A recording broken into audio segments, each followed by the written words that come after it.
Good evening. This is a regular meeting of the Select Board for Tuesday, September 28th, 2021. I have two announcements that I'd like to make. First, I am pleased to announce that the town has appointed Pat Maloney as the acting health director, and he and the health department team will be providing guidance on Halloween later this week. At this time, Halloween events will be permitted in Brookline, but the health department will be monitoring case counts in the community, and if there is a significant spike, they reserve the right to restrict or cancel any events. Written guidance will, with specific metrics, will be forthcoming later this week. Second, the Select Board has received a public records request to release all Select Board executive session meeting minutes pertaining to the Gerald Alston versus Town of Brookline cases. The Select Board has been advised by special counsel to the town, which is KP Law, a law firm with extensive municipal experience, that the open meeting law specifically allows a municipality to withhold executive session meeting minutes where release of the same could negatively impact the town's litigation position.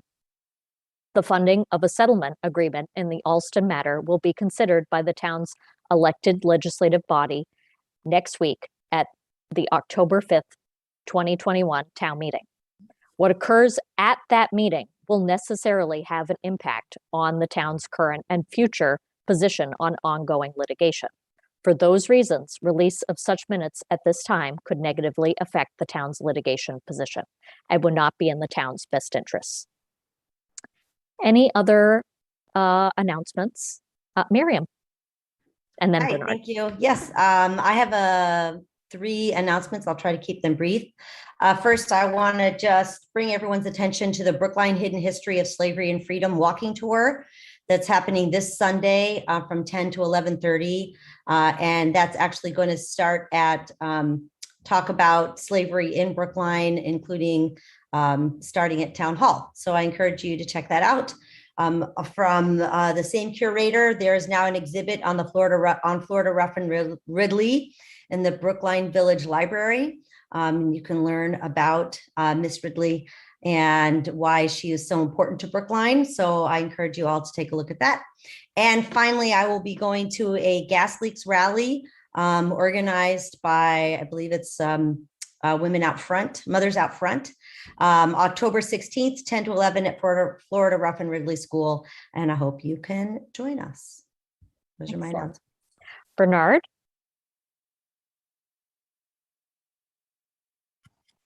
Okay, good evening. We all know Donnell O'Neill, advisory committee member. He's run for select board a number of times, and he's very active in town in many ways. Maybe you should also know his sister, Sean O'Neill. And I just want to give a shout out to Sean, who you can learn about and all the many things she has done for this town over many, many years in the most recent issue of Brookline Tab. And I recommend that people look that up because Sean is an extraordinary person, and maybe it runs in the family, but I think people should know more about Sean. Now, I'm not going to take time to go into that in great detail, but please look for that Tab article. Secondly, I want to make a statement about something that's really, really been bothering me. The advisory committee's report and the combined reports for the October 5th special meeting mentions the risk of not settling the Alston case as being reputational harm to the town. I take no position on that or on the Alston matter at all.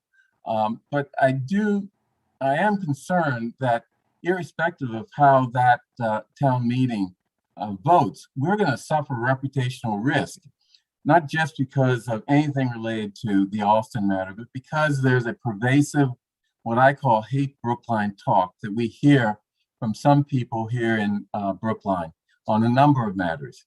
My position is that we are a good and progressive town on matters of race, the environment, policing, diversity, equity, and inclusion, and many other issues. The Alston case is not a sign that we are insensitive or a racist community. The town made some mistakes, and this select board has for years acknowledged those mistakes and the need to settle with Gerald Alston because of those mistakes. And we have taken steps to prevent similar mistakes in the future. Are we now perfect? No, but we're way ahead of other municipalities, and we need to acknowledge that. This is one other issue that's even more problematic to me, related to this, what I call hate talk, and that is the alarming census numbers. Those numbers suggest that Black families, and Black people generally, are being discouraged from moving to or staying in Brookline. We had a significant loss in the Black population of Brookline, according to the preliminary figures from the 2020 census, while all other non-white groups have significantly increased in Brookline. And in the greater Boston area, the Black population is growing significantly, but not in Brookline. Where do they go and why? And we really need to come to grips with that problem. It is a huge problem. In my opinion, many people are hearing from white Brookline that they should not move here, that Brookline is not a good community to live in. Personally, as a Black man who has raised a family, including a Black son and my Black daughter in Brookline, and benefited greatly from what this town offers, I say do not run other Black families away from Brookline and all the benefit that it offers by this continuing what I'm calling hate Brookline messages that we're getting from some people. Thank you.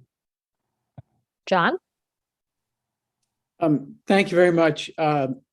Before I go quickly to the point I wanted to raise, I just want to thank Bernard Green for mentioning Sean O'Neill and the wonderful contributions that she has made to the town of Brookline, and the article in the tab by a very excellent reporter, Susie Davidson, who's done any number of these profiles, all of them really worth reading. But Sean's especially reminded me of what an extraordinary person she is, what an extraordinary gift to the town of Brookline she is. So Bernard, thank you very much for bringing that up. I want to put in a plug, and that's exactly what it is, for these people, these wonderful, wonderful people. This is Team Brookline, and they are on the verge of one of the extraordinary experiences of their lifetimes, which is to run in the Boston Marathon. And Team Brookline has been doing this since 2012. And since 2012, more than 200 runners have collectively raised over $2 million to benefit in Brookline, the Brookline Center for Community Mental Health, the Brookline Education Foundation, the Brookline Library Foundation, Brookline Symphony Orchestra, Brookline Teen Center. Donations made to specific runners are passed on to the charity for which they are fundraising. And then there are general donations made to Team Brookline, and those donations benefit all of the partner charities. And it's not too late to donate either to an individual runner or on behalf of an individual runner or to Team Brookline for those Brookline charities that I just mentioned. So thank you again, Team Brookline. Thank you, Brookline, for supporting Team Brookline, and really looking forward to cheering them on as they run down Beacon Street in just less than 2 weeks. Raul? Sure, thanks, Heather. Just wanted to talk about the Brookline Teen Center's block party, which is taking place this Friday from 3 to 7 p.m. right at the Brookline Teen Center. As some of you know, this is one of the absolute gems that we have in our community. They are essentially relaunching. They've got a new executive director, Alicia Adamson, who's been terrific. This is an opportunity to support them and to show up for them and to show up for teens in Brookline. If you'd like to go, registration is required. BrooklineTeenCenter.org/block party is where you can go to register. I'll be there, and I hope you can make it too. What was the date on that? That is this Friday, October 1st, from 3 to 7 p.m. Oh, okay. Any other news, updates, announcements? No. Okay. So moving on to our public comment. So I'll turn it over to Raul. Thank you so much. And thank you all for joining us for public comment. This is an opportunity for us to hear your perspective on the issues in Brookline that matter to you. We do have a few rules I'd like to share before we begin. Each person speaking tonight is limited to 3 minutes. You don't need to use the entire time, but you may if you like. Please refrain from personal attacks and from addressing personnel issues during your comments. Members of the public sometimes raise questions during public comment. We may be able to provide a quick answer to a question, but are more likely to work with town staff to get a more thorough answer and respond over email. We'll let you know when you have 30 seconds remaining, and when your time is up, please conclude your remarks at that time. If you have more to say, you're welcome to send an email to board members expressing your thoughts in greater detail. Devin, who's first on our list? The first person signed up for public comment is Peter Moyer. He does not appear to be in the attendee list, so we can maybe give him a couple of minutes, but there are 18 folks in the attendee list, and at this time, no one has used the Q&A or hand raise feature to indicate they'd like to make a comment. See one hand up now.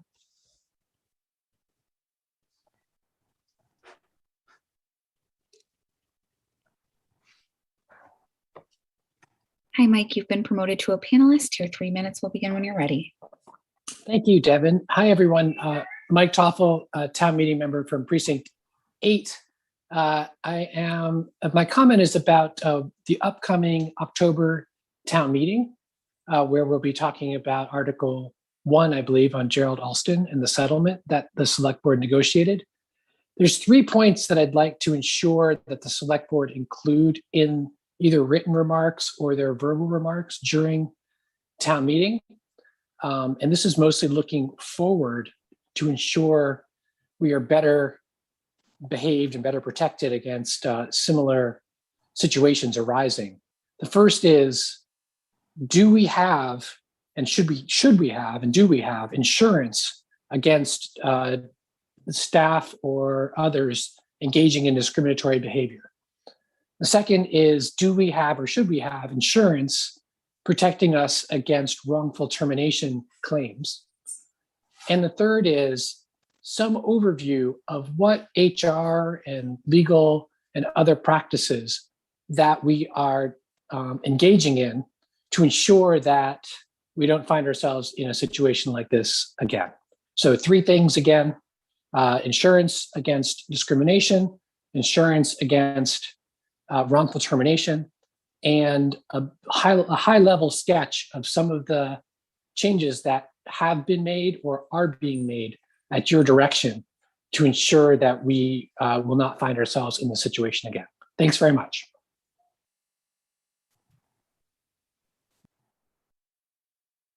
Thanks, Mike. Devin, do we have anyone else? This time there are 19 attendees and no one is using the hand raise or Q&A feature to indicate they'd like to make a comment. Okay. And just Mike, so I took those notes down, preparing my remarks for October 5th. I'll make sure that I work with staff to try to get some answers. Thanks. Heather? I will also add that Peter Moyer did send us an email that kind of outlined, I think, what he was going to discuss. It was a request for us to fund a position using ARPA funding. So we will make sure that that gets added to the list of projects that we will consider for the use of those funds. So moving on to miscellaneous, there are 2 meeting minutes, one from September 14th and one from September 20th. Are there any edits, Bernard? Yeah, I sent in some edits, but by the way, I think Peter Moyer was wanted to speak on the position that is, I think, item number, let's see, 3C,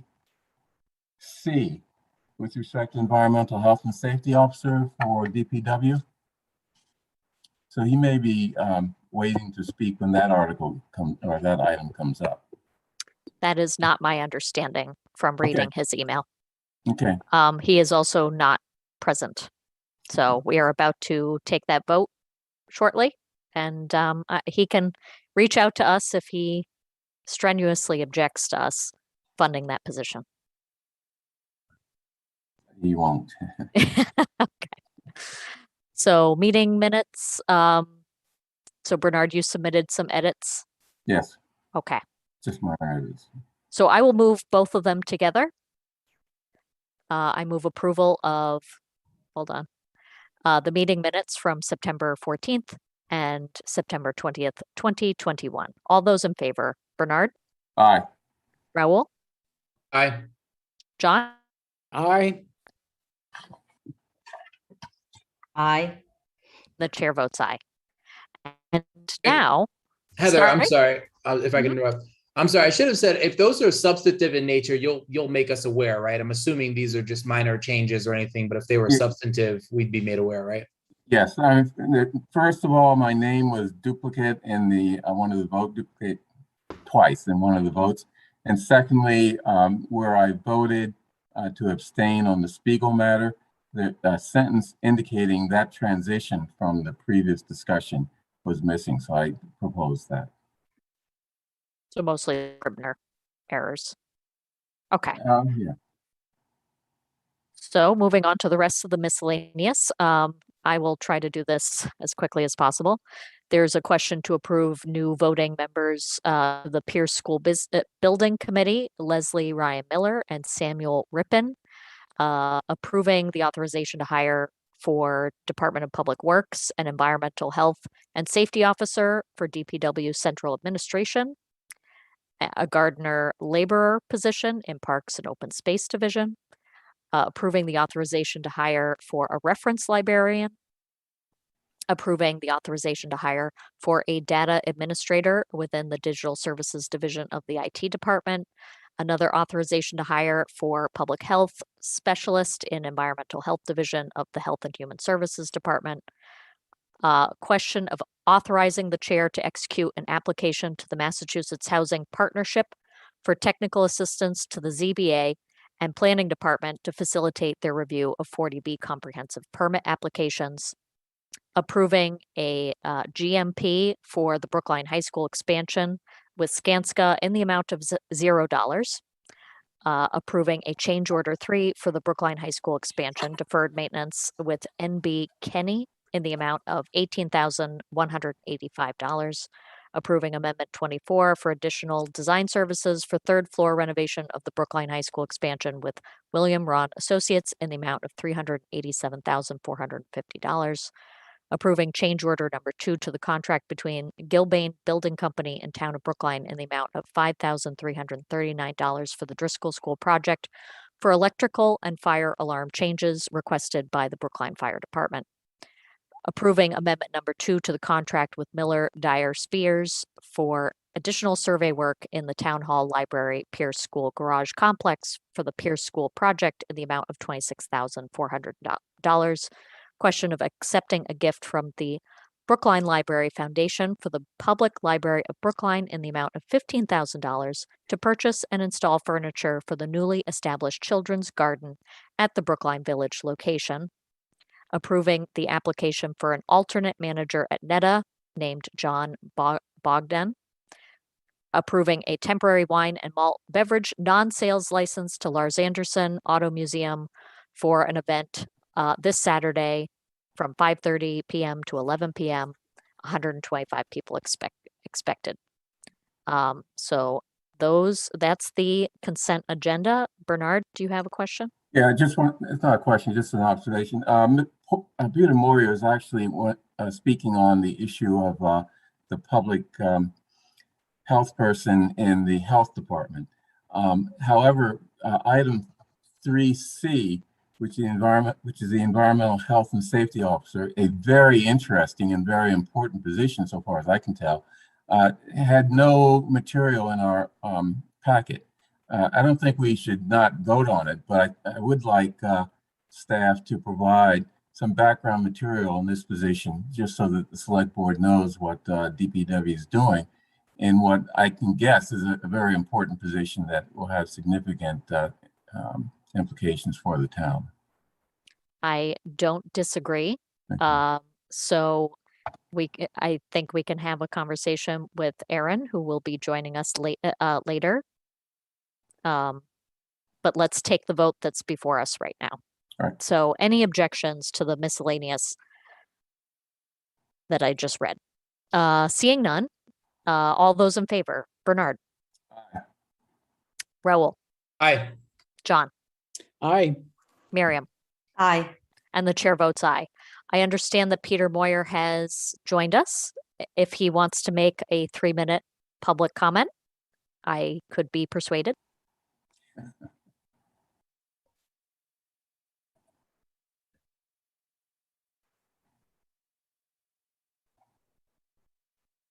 Okay, apparently he left.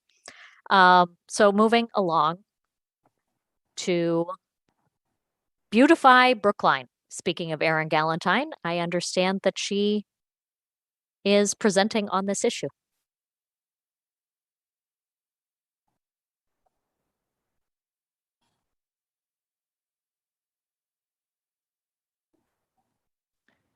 Good evening. How are you all? Very Go good. ahead and share my screen. And I did provide the information. I'm going to need Devin, I think, to enable me to share my screen. And the environmental health and safety officer position I did provide that, but I will send that to the board this evening in an email. Great, thank But you, we're Erin. really excited about that. Sometimes things just don't make it into the packet that we There's a assume. lot. Yeah. There is a lot. All right, pardon this. Can I just take a moment? All right, and I'm gonna go ahead and do, sorry, it's gonna be, I had this before. I need to go full screen. Okay, great. Can everyone see this and can you hear me okay? Yep. Okay, wonderful. So good evening. My name is Erin Galantine. I'm the Commissioner of Public Works in Brookline. And this evening, I am going to speak with you about an initiative that we're really excited about, Beautify Brookline. This is a public-private partnership program where businesses, nonprofit organizations, neighborhood associations, friends groups, and residents have the opportunity to sponsor and beautify highly visible public gateway areas in partnership with the town. Partners or sponsors support the improvement, maintenance, and care of designated traffic circles and islands, small green open spaces, commercial areas, civic spaces, and other special places within and along the public way. The program is intended to be a sort of source of great civic pride, enhance Brookline's tradition as a green, inviting, and well-maintained community, and promote meaningful partnerships that serve to benefit all who live, work, or visit Brookline. The COVID-19 pandemic has had a tremendous hardship and been a tremendous hardship on residents, businesses, staff, and town resources. And while usage, need, and impacts increased during the pandemic of all of our open spaces, funding and staff resources decreased. And so this is just an example of one of the medians. We currently don't have the funding or the resources to to plant it and maintain it the way that we can with our own staff alone. So we're really looking to this program to enable us to do a better job really beautifying these spaces. So with the assistance of our community, we hope to rebuild, restore, and revitalize our green and civic spaces.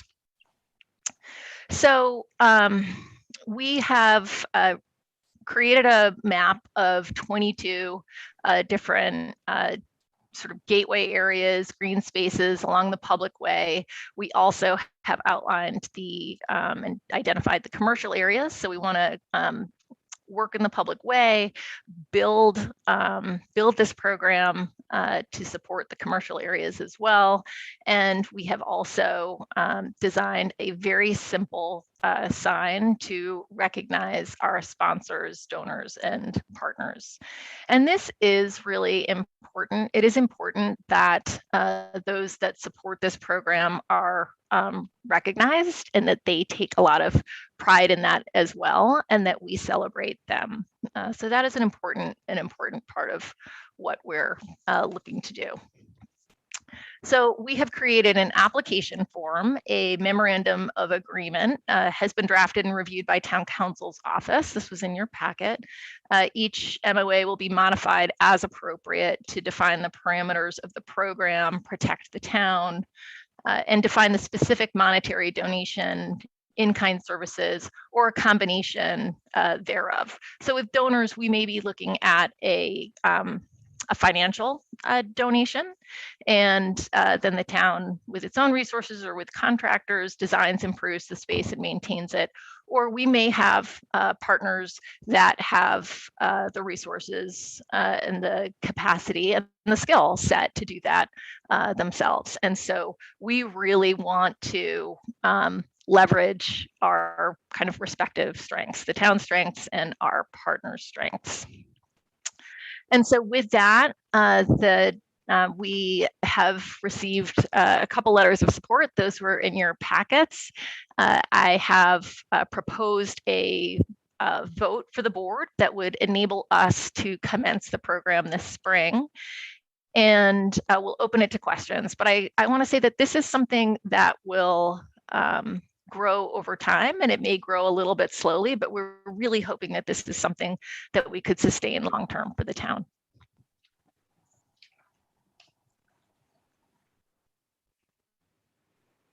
Are there any questions or comments? I think Heather has a hard time seeing me with the screen share. It's Miriam. I do have a question. I actually see one of the Elliott Crossroad Triangle, which is half a block from my house, is on the list. That's very exciting. We just lost a huge tree there in the last windstorm. My question is, if we're partnering with a private partner that has the skill to do the work themselves, who holds the decision making about what the work is? Does that still reside within the town? And then, how does that overseeing of that process happen? That is it's a great question. That still resides within the town. So the design of the space is approved by the town. So we will design the spaces unless we're working with someone that says, we have a phenomenal landscape architect or designer. Could we take a look at that? But we're going to review and approve it. And then we're going to review and approve the plant material and the installation. So the town will be involved at every step along the way, either as the primary doing the work or approving and supporting our partner that may be doing the work. And actually, I'll give you an example. And maybe what I'll do is kind of read the recommended vote after this, and then I'll take the screen share down so everyone can see each other. But Faithful Flowers, which is a local woman-owned landscape company, is very interested in participating in this program, but she's interested in doing the design, doing seasonal changes and maintaining it. And so we would work with her, and her skill set is going to be to do the work out there, which is phenomenal for us. So, that's an example, but we may have, another, the Rotary may want to support, and they just say, hey, we've done some fundraising, take this, show us the plan, and then you figure out how to install it and maintain it. So I think it could go in either way. Thank you. I'll just make a plug to remember accessibility for those of us in the community who have accessibility issues should be a part of the design and planning and thinking. Absolutely. Yep. Some of these spaces are sort of more visually accessible than physically accessible, kind of depending on where they are, the rotaries, et cetera. But any place that you can actually get to or want to sort of be in, accessibility is always sort of top for us. The other thing I wanted to mention is that Alexandra Vecchio, our Director of Parks and Open Space, has applied for a grant to the Brookline Community Fund for a small grant, but funding so that next year high schoolers could be involved in planting and sort of rebuilding the commercial areas parklets. So, we're really looking to have that engagement and, opportunities for folks to get involved. Thank you. That sounds great. Heather, do you want me to keep the vote up, like kind of what I need to get the program going, or can I take this down? Take it down because I think I've got the vote language. Okay, perfect. Yeah, and I apologize. I stepped away right as you were ending. John Van Scoyac. You got to unmute.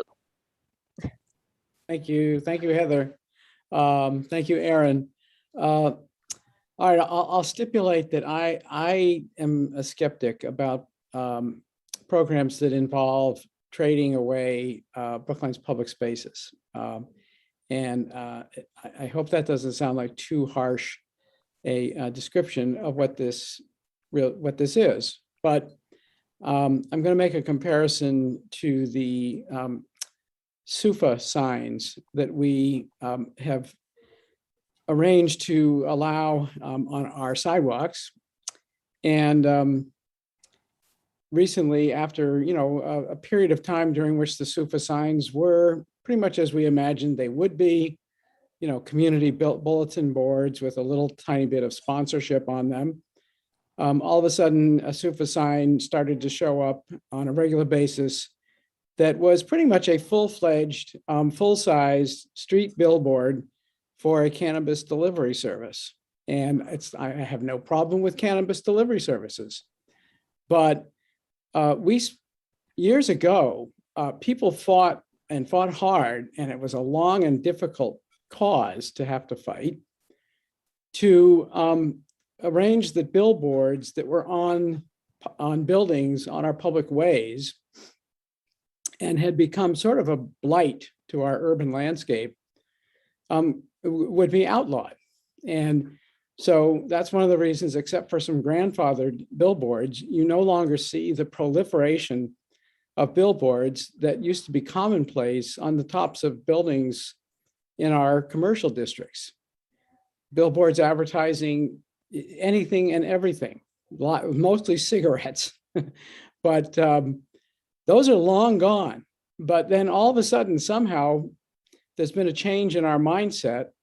And we don't seem to think very hard about agreeing to a company's proposal to turn sidewalk space into billboard space.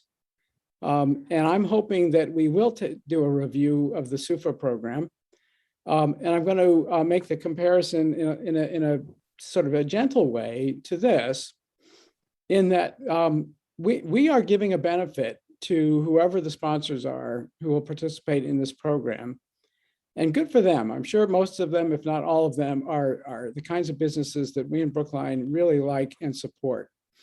And I'm sure they're very community minded, and that's why they're doing this. But we are giving away the benefit to them of promoting their business in a very beneficial way by saying, we're a local business and we're community spirited, and we have agreed to maintain this space, this green space, in return for the advertisement of our business here. And I don't see anywhere in what was presented to us today, the sort of specifics as to what price are we putting on this. If we're going to say, your job is to maintain the space, that's one thing. But then I would want to be sure that they, absolutely maintain the space and don't get away with sort of haphazard and half-hearted maintenance of the space. But then if it's, we'll take a donation as a sort of alternative to maintaining the space, I'd like to see some figures as to what kind of a donation are we expecting? And does it cover the actual cost to the town of doing the space maintenance? And what happens if they skip a donation? What are the conditions for saying to someone, you haven't maintained your end of the agreement in this program? So there's a lot I think is missing here. But the big thing that's missing is that it's been a long time since the town had a serious discussion of what is our policy towards commercialization of our public spaces. And absent that discussion and that policy, I'm a little worried that we are just sort of on an ad hoc basis approving proposals for trading away of our public spaces to commercial interests. End of speech. Anyone else? Bernard, I thought I saw your hand up. I did have my hand up, but my question was answered, and I think John asked some of the things that I was going to ask about. So I'll just weigh in to what John was describing. The SUFA signs, first of all, we're going to be taking that up not next week, but the week after. I think, we all get really busy and things fall through the cracks, and we probably should have been more on top of that. There's only so much staff, there's only so much time for us. But to your philosophical question or point, I was a big fan of the SUFA signs, and I still am, because one of the things that we have yet to really crack is how do we advertise to people that there are meetings and public hearings and whatnot. We all bemoan that we put it up on the website, but you got to know to go. First of all, you got to know that Brookline is not Boston. And then you got to be interested enough to go to our website and search around, because our website is not the best that it could be. And Miriam is working on that. So the SUFA signs, you can't help but walk by and see that there are events going on. And yes, it comes with advertisements because no business gives their stuff away for free. So I see that as similar to this. We keep passing things that spend more and more money. We've got growing priorities and we have a limited pot of funds. So Aaron has come to us with a pretty innovative way to get some of those operating recurring costs off of our plate, make room in our budget for some of these other things that we all care about. People come to us. It's only $20,000 that we're asking for. Well, where does that come from? It was not programmed 5 years ago. So it's difficult to find. So I'm fully supportive of this. We can always revisit later, but I'm willing to kind of give it a try and see how it works out, and highlight some of the local businesses like Faithful Flowers. Any other select board members? Aaron, or Raul. Okay. Aaron, did you want to weigh in first, or do you want to hear from Raul? I had a couple responses to select person Van Scoyak's comments that I thought might be helpful for the board. So first of all, I am not surprised, that there would be an opinion about potentially commercializing our open spaces. I thank you for that. I value that. I think it's a fine line, and we want to be very careful. This is not a forever program. We're looking at sort of year-to-year agreements, and if we find that that it's not sort of progressing in the way that we think is in the best interest of the town, we can change accordingly. The question specifically around signs, I did look into with town council, who provided me information that the zoning and general bylaws pertaining to signs were amended to be consistent with Reed versus Town of Gilbert. And some people may already have known this. It was a First Amendment case, but under these bylaws, the Town of Brookline government signs and signs permitted by the town on town property are excluded from the definition of signs. So hence, I felt it was really important that we design the signs, that we don't have corporate logos on there. You'll see that they're very simple. And that was intentional, that we did that. I also provided the Memorandum of Agreement, which has a very clear termination clause. So if in the event that funding isn't available or for whatever reason, the party, in the event that funding is not available or for any reason whatsoever cannot be made available by program applicant, this agreement shall terminate, and then it continues. So there's a very clear termination clause if for some reason the conditions of the agreement are not upheld. And then finally, it's really not cookie cutter like cost. Each space is going to be different, and we can estimate how many hours it will take to do the maintenance based upon the size and the design. And so a lot of work is going to go into making this right.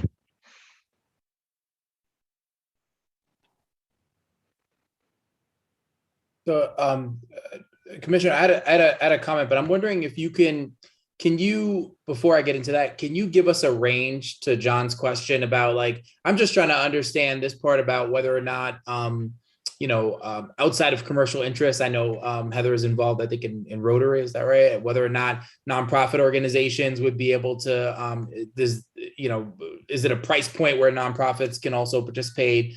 Just, a sense of where the low end of the range might be and where the high end might be.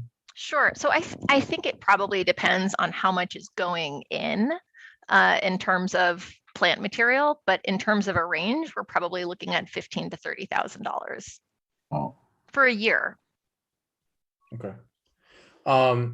The other, we discussed this, we had a presentation earlier at the Small Business Development Committee, and just, if you can just reflect on this briefly, but, one of the things we talked about in that meeting was about sort of dollars driving where enhancements are made in Brookline. And certainly I think we'd expect to see that in some of our commercial areas. We might also see that happening in areas where individual philanthropists are very interested in having their own neighborhoods more beautiful, as we all do.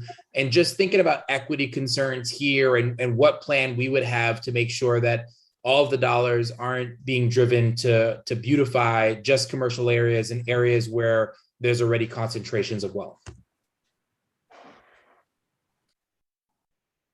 That's great. And to that point, I did reach out to the Brookline Community Foundation as well to talk about a possible grant next year to kind of take a look and see where the interest is over the course of this year, and are there any gaps? And there was at least in our sort of exploratory conversation, some interest in discussing that further.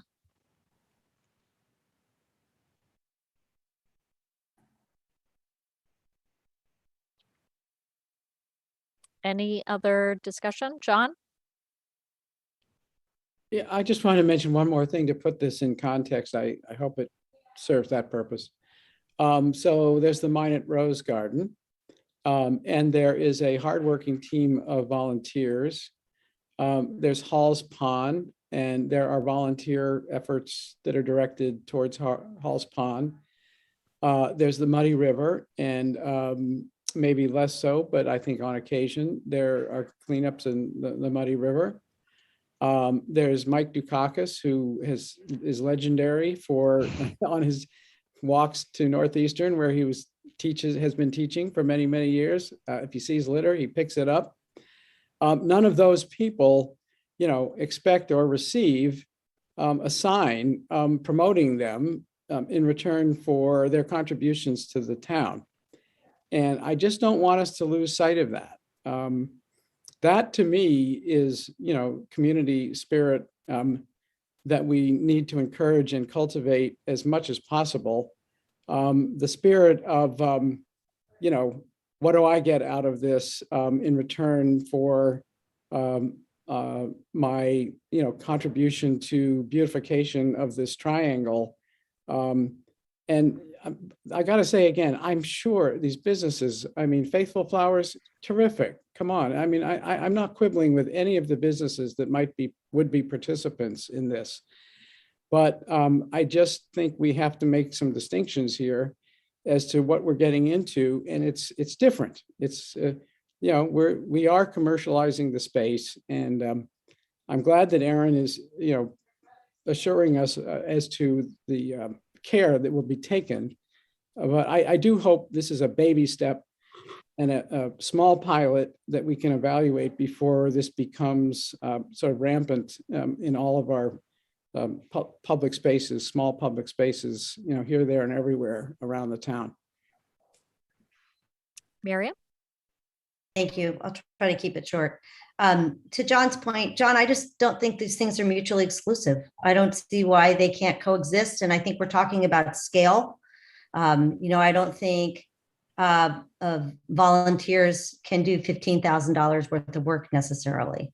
So I think those things coexist, and should continue to coexist. I don't see why they can't. And I think there's lots of really great examples of good public-private partnerships if they're thoughtful and they're done well. And so I think certainly this looks thoughtful, and it sounds like the Commissioner Galantine would be very open to modifications as we go along and things work or don't work. But I guess what I think is that to Raul's point, there's an equity issue here too. Volunteerism is a luxury. And if we rely on volunteerism all the time, then we will see certain things done and certain things not done. So back to Raul's point, if we're very careful about where and why and who, then this could also really be an equity initiative.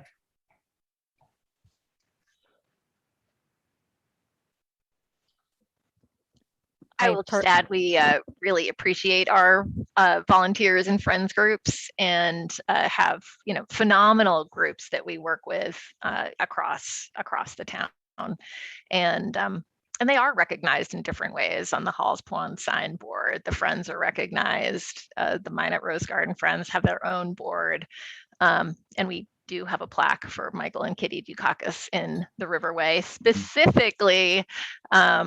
Which was a challenge as a historic landscape, but because their contributions are so huge, we were able to do that. So I think point really well taken. They will be baby steps. We'll be looking at these areas in the public way that frankly right now are not being cared for in the way we'd like to see them taken care of going forward.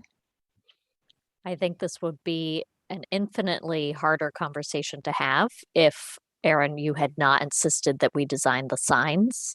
Because I think, I think all of us can agree that just, blaring advertisement signs will probably anger many folks. But if we control the design and they're consistent, then I think there's an argument to be made about whether or not it really is advertisement in the way that I think most businesses talk about branding and logo and whatnot. Yes, it's certainly getting their name out there, but I think it falls into a different category. Raul? Yeah, just last comment. I'm looking forward to seeing how this year goes. I'll just say that I think the points that John is bringing up are thoughtful, and they're things that we should think about throughout the course of the year. And then they should provide some basis of analysis when we reconvene. If we approve this pilot, when we reconvene to review whether or not it should move forward, we should be thinking about whether or not the kinds of concerns John brought up have come to pass, or and adjust accordingly, or decide if we should move it forward, including those questions. I think they were good questions, so just want to say that.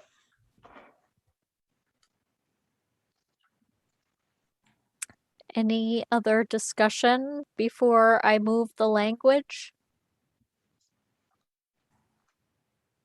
Okay, I will move approval of the Beautify Brookline program as presented by the Commissioner of Public Works, the establishment of a special civic space beautification fund for the acceptance and use of donations, gifts, grants, funds, and scholarships, authorize the Commissioner of Public Works to install signage in recognition of the program sponsors and partners, and authorize the Commissioner of Public Works to administer and amend the program and the town administrator to sign the Memorandum of Agreements, MOAs, and other documents as reviewed and approved by Town Council. All of this is with the understanding that she will be back before us in a year so that we can evaluate the program. That sounds good. Okay. All those in favor? Bernard, Aye. Raul, Aye. John? I'm voting aye, and I just want to explain that I do think that we are very fortunate to have Erin Galentine, and I do think she has done everything you would expect her to do to answer the questions I've asked, but also to present us the program in a very thorough description and a thoughtful way. And I look forward to the review of the program. I'm an aye on this. Miriam? I echo John's comments and aye. And the chair votes aye. Thank you very much, Erin. Thank you. I'll see you a little later on tonight. Yes. So we have board and commission interviews for the position on the Brookline Village Parking Benefit District Advisory Board. I think we're expecting Emily Jacobson.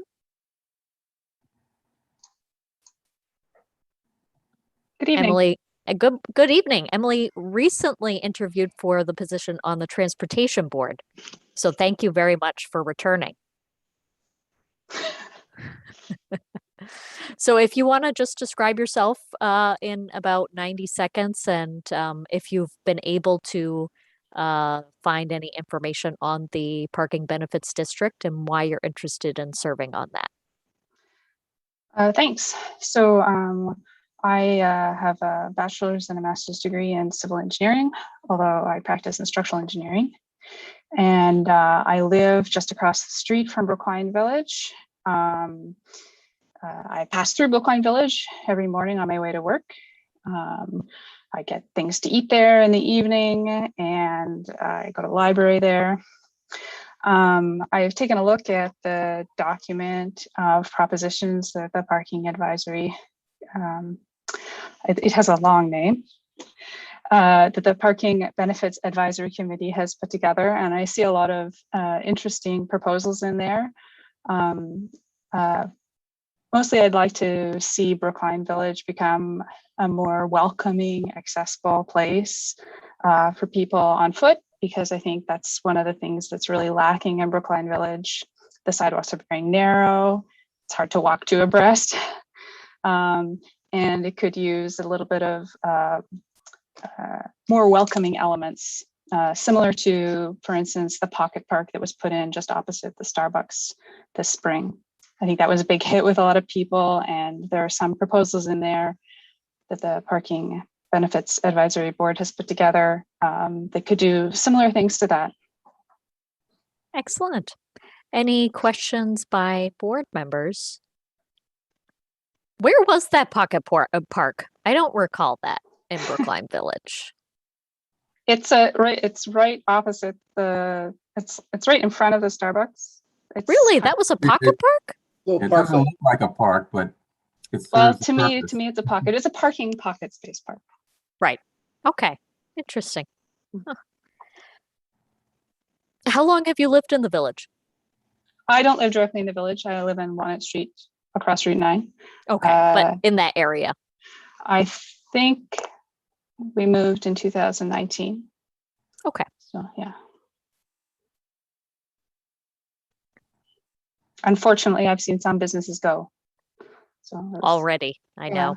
I live near Coolidge Corner, and yep. Bernard. Yeah, the Starbucks so-called pocket park is a great addition. And I think people think it's a Starbucks park, not a public park. And as a result, I don't think as many people use it as could. But do you have any thoughts on other areas where we could develop amenities like that to give people sort of a respite from their walk, or a place to sit down and talk, or sit down and have a cup of coffee? Places specifically in the village? Yeah, in the village, right? If you thought to, other places like that. I'm not sure, but for instance, around the corners from those areas are good areas as well. I'm sure that there would be some sort of parking study available to know which parking spaces are not necessarily the most highly used spaces. I think that also on Station Street, the street is very wide and it's a one-way street. There's parking both sides. That's an area where it would be possible to, put in the parklets along the side of the sidewalk and maintain the parking and just narrow the street slightly. They also have proposals for enhanced snow removal. I'm sure that their budget is greatly decreased because of the pandemic, but maybe in future years there'll be a possibility to do some more interesting things.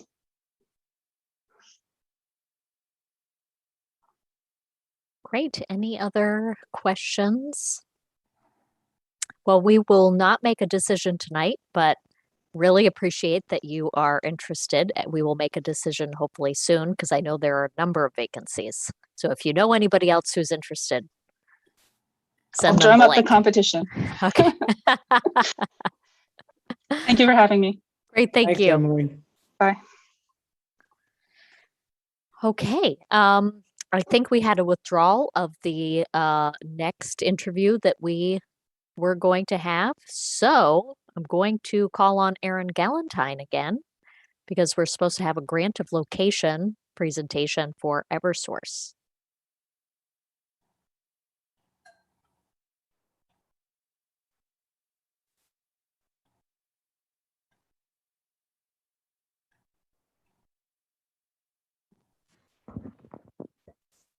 Good evening again, Erin Galentine, Commissioner of Public Works. And Devin, you can go ahead and promote Eversource as well, I think, just so that they're at the ready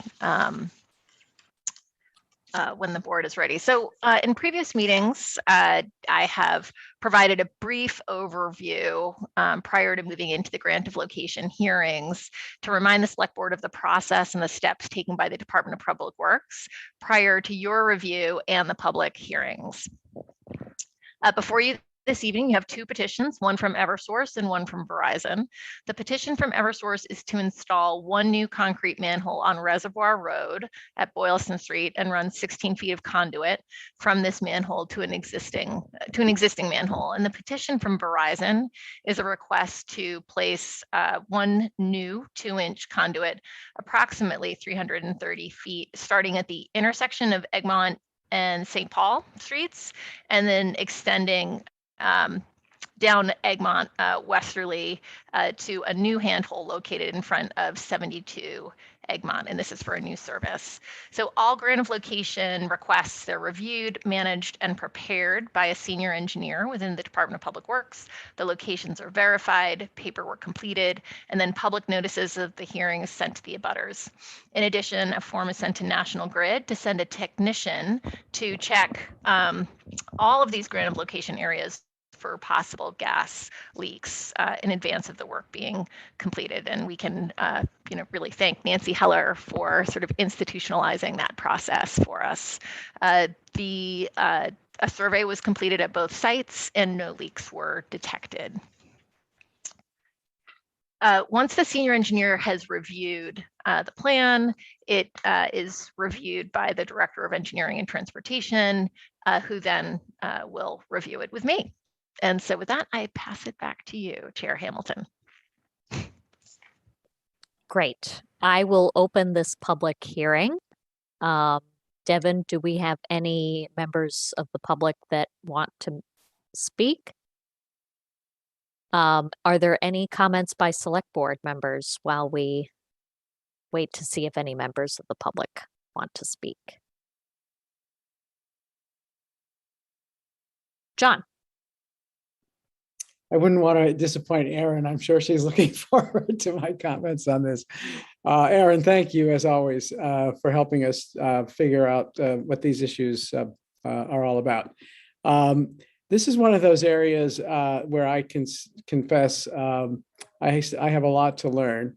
And I have not yet figured out if when we issue a grant of location, is there something that we should be looking for, in return that's in the town's interests, other than that they do the work, they do it right, they make sure there aren't any gas leaks, they, return the street to a suitable condition and so on.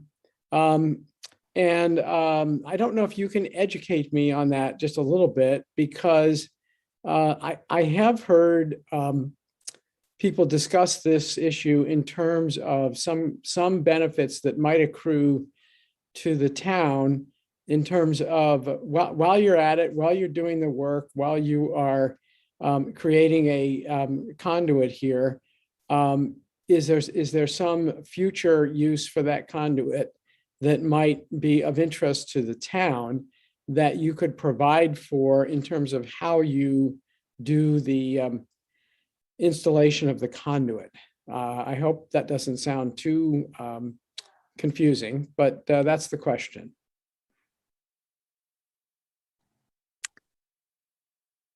So, I mean, I'll just say that there are some instances, for example, with Crown Castle and others where it's involving, the Wi-Fi, where the town has negotiated some type of payment for that sort of lease of the space. In terms of anything else that we should be looking for in terms of a betterment for the town associated with the grant of locations, I think I'll have to look at that and see what other communities are doing. We want to be sure that we're providing, redundancy, reliability, services to homeowners. A lot of this is a service for a new service, and so that's something I'd have to look into in terms of kind of what are the parameters and what might be reasonable in terms of something else that the town would benefit from in terms of the grant of location authorizations from the board. I will say we have a very good relationship with our utilities, and it kind of stretches across, there's the grant of location piece. We are working with Eversource now on a larger reliability project that they've prioritized that comes through town. But, we work with them certainly on emergency response and storms. We're working on them to look at how we electrify Brookline in terms of EV, electric vehicles.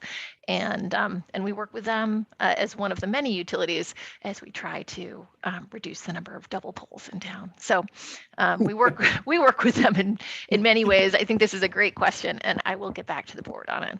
Thanks for mentioning one of my favorite issues.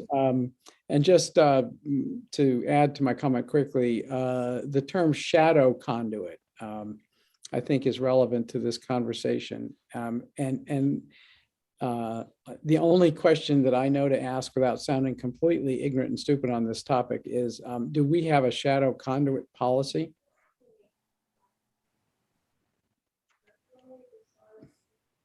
I don't know the answer to that, but I also see that Katie Flaherty is here from Eversource. Is that right?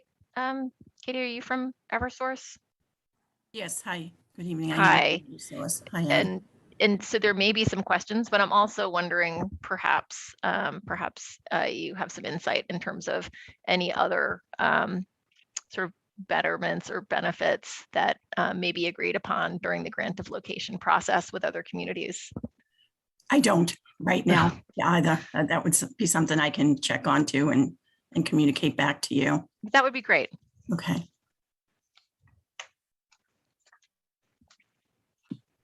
I did want to make the chair. We do have 17 people in the attendee list at this time, and no one is using the hand raise or Q&A feature to indicate they'd like to make a comment. Okay, this is a public hearing, so this is the opportunity. But I will close the public hearing if no one raises their hand.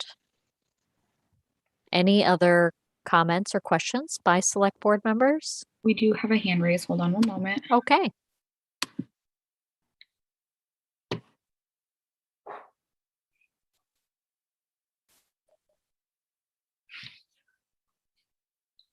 Emily, you've been promoted to a panelist. Your 3 minutes will begin when you're ready. I was still sticking around just to see what a select board meeting was like. And I thought the thought came to mind of pedestrian friendly lighting and how difficult it is to get that installed. So perhaps the town might ask for some attachments for that. Thank you. That is near and dear to the late Frank Caro. I know that we have taken that issue up from time to time, but we will certainly give that some consideration. Erin. Just, I think, sorry to get back to select person Van Scoyak's question. The director of engineering and transportation sent me a note. Does not believe that there's an actual shadow policy, but that we do look to Eversource to provide a spare conduit where available for the town. Is that something that we might be able to develop? I know that we're getting some ideas on how to use ARPA funding to lay broadband. So we should probably start talking about Sure. when the road is going to be torn up, you know, how we might be able to start building that infrastructure. Yeah, agreed. Great. Thank you. Any other comments? Seeing none, I can move the language. There is one more comment. Oh, okay. The last minute attendee raised their hand, so I'm just promoting them now.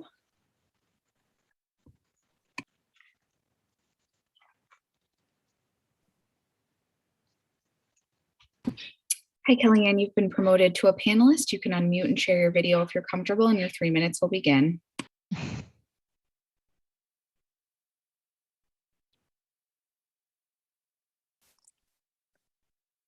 Oh, you need to unmute. I found that too, right? So Hi. I'm Kellyanne Correa from Eversource. I work with Katie Flaherty. Just really quick, you guys commented on city shadow conduit, and you commented on some other benefits to the city.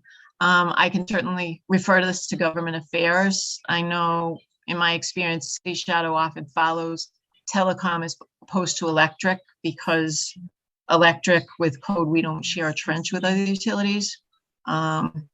That's just kind of a comment. I know you're not familiar with some of it you may be very familiar with, but we will refer it to public affairs, have somebody contact you. And Erin had mentioned too, we've been working with the town for some benefits, the EV charging stations and future growth in the town. So your comments aren't unnoticed. Again, it's not information Katie would have regarding the public hearing, but we will refer it back and we'll talk to Erin offline. Great. Is John still part of government affairs? John has retired. What? Yes. Yep.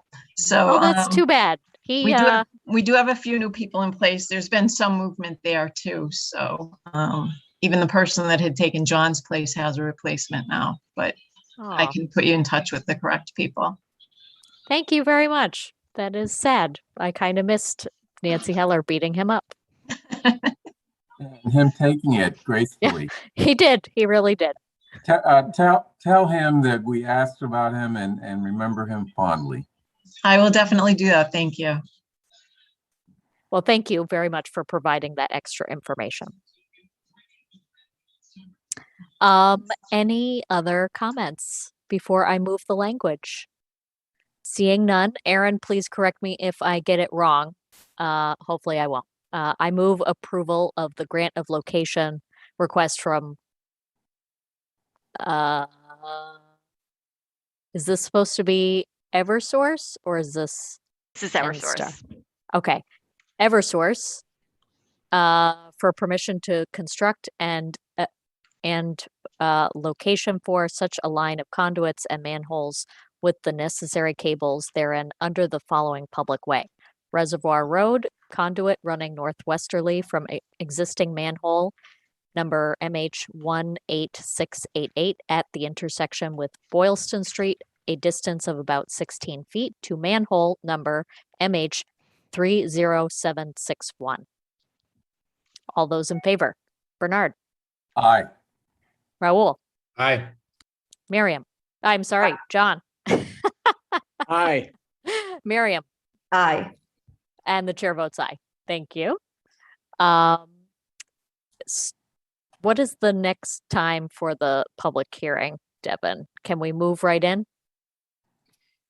It is 7:15 right now. It's 7:09. There is language that says timing on the agenda is approximate, but if you'd like, you could take up the board and commission appointments in the next 5 minutes, or you could go through the discussion and description and then just wait to open the public hearing until 7:15. It's up to you. I love options.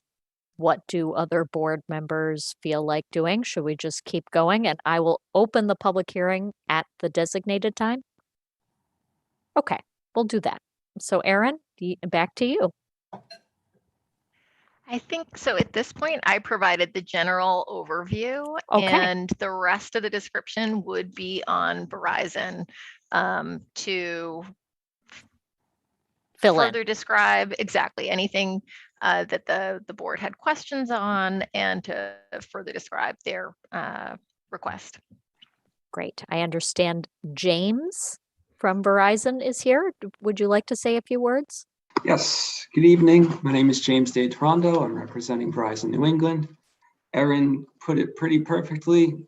The gist is we're going to be placing approximately 343 feet of conduit from our manhole to a proposed handhole in front of 72 Egmont Street. And I heard you guys were talking about shadow conduit. We are also going to be placing a 4-inch quad shadow conduit for the city in this instance. Thank you. Did you just do that within the last couple of minutes, or were you planning on doing that all along? It was a grand surprise. Very nice. So yeah, that's what I'm showing on my plan. Yeah, so that like you guys said, I mean, the money is in digging the trench. Putting in pipes in the ground is pennies on the dollar. Great. Technically, I've got 3 minutes until I can open the public hearing. Good. Has anybody? Oh, John, thank you. Let's hear from John. It behooves me to say thank you for the shadow conduit. This is indeed welcome news. I hope this discussion has been educational for the folks viewing at home. And if they've been listening carefully, they may have sort of gathered the gist of this is that the town might in the future, have need of a conduit for its own purposes. So is it possible when the utility is doing the laying of a conduit for its purposes that they could sort of parallel that conduit with an empty conduit that could then be used by the town at such time as it has a need for a conduit? And it is something that you'll find in communities that I'll take Boston as an example. If you go to their Public Utilities Commission page, you'll find that they have a very clear shadow conduit policy. They even have schematics of how the shadow conduit should be done. So it's good to know that we're in that league and that we'll get a shadow conduit on Egmont Street. Thank you very much. Any other comments? I think we're close enough. Devin, are there any members of the public? So I'm going to open a public hearing for this particular item, which is on the Verizon. At this time, there are 17 attendees and no one has used the hand raise or Q&A feature to indicate they'd like to make a comment on the Verizon grant of location request. Okay. If that should change, please contact Devin, but I will close the public hearing and I will move the language unless there are any other comments or questions on this item.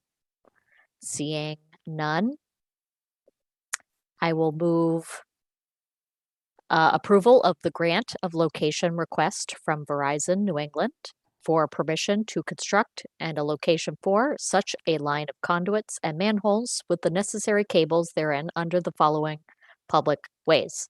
Egmont Street, conduit easterly from existing manhole number 143 at the intersection with St. Paul Street, a distance of about 325 feet, then turning and running southerly, a distance of about 18 feet to an existing handhole. All those in favor? Bernard, Aye. Raul, Aye. John, Aye. Miriam, Aye. and the chair votes aye. Thank you very much. Thank you. Have a good night. You too. I believe that moves us into warrant article hearings. And Aaron is here again for that. Although I believe that is a public hearing for 7:30. So should we take the appointments? Okay, we will take the appointments before we move into warrant articles. So there are two appointments. One is the Housing Advisory Board. Two names for that. Roger Blood is up. He is the current chair. So I will move approval for him for a 3-year term. All those in favor? Bernard, Aye. Raul, Aye. John, Aye. Miriam, Aye. and the chair votes aye. And then Jonathan Klein is up for reappointment. So I move approval for appointing him to a 3-year term. All those in favor? Bernard, Aye. Raul, Aye. John, Aye. Miriam, Aye. and the chair votes aye. And then planning board, we have 2 vacancies. We have one person who has expressed his interest in continuing to serve. That's Blair Hines. So I will move approval for his reappointment, and then we will deal with the 2 vacancies, if that is okay. So I move approval of Blair Hines to the planning board. All those in favor? Bernard, Aye. Raul, Aye. John, Aye. Miriam, Aye. and the chair votes aye. And then I will be moving the names for your consideration. Abby Hiller and Andrea Brew, who interviewed last week. Do you want me to break them up, or should we take them together? Let's take them together and see what happens. We can always break them up. So those are the 2 names for appointment to the planning board. All those in favor? Bernard, Aye. Raul, Aye. John, Aye. Miriam, Aye. and the chair votes aye. Thank you very much. Is there anything else that we could do between now and 7:30? Otherwise, maybe a 10-minute break? Okay, a 10-minute break. We will reconvene at 7:30.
articles, starting with warrant article 5, 60 to 64 Harvard easement. I believe Aaron Galantine and maybe Jennifer DePazzo Gilbert will be speaking.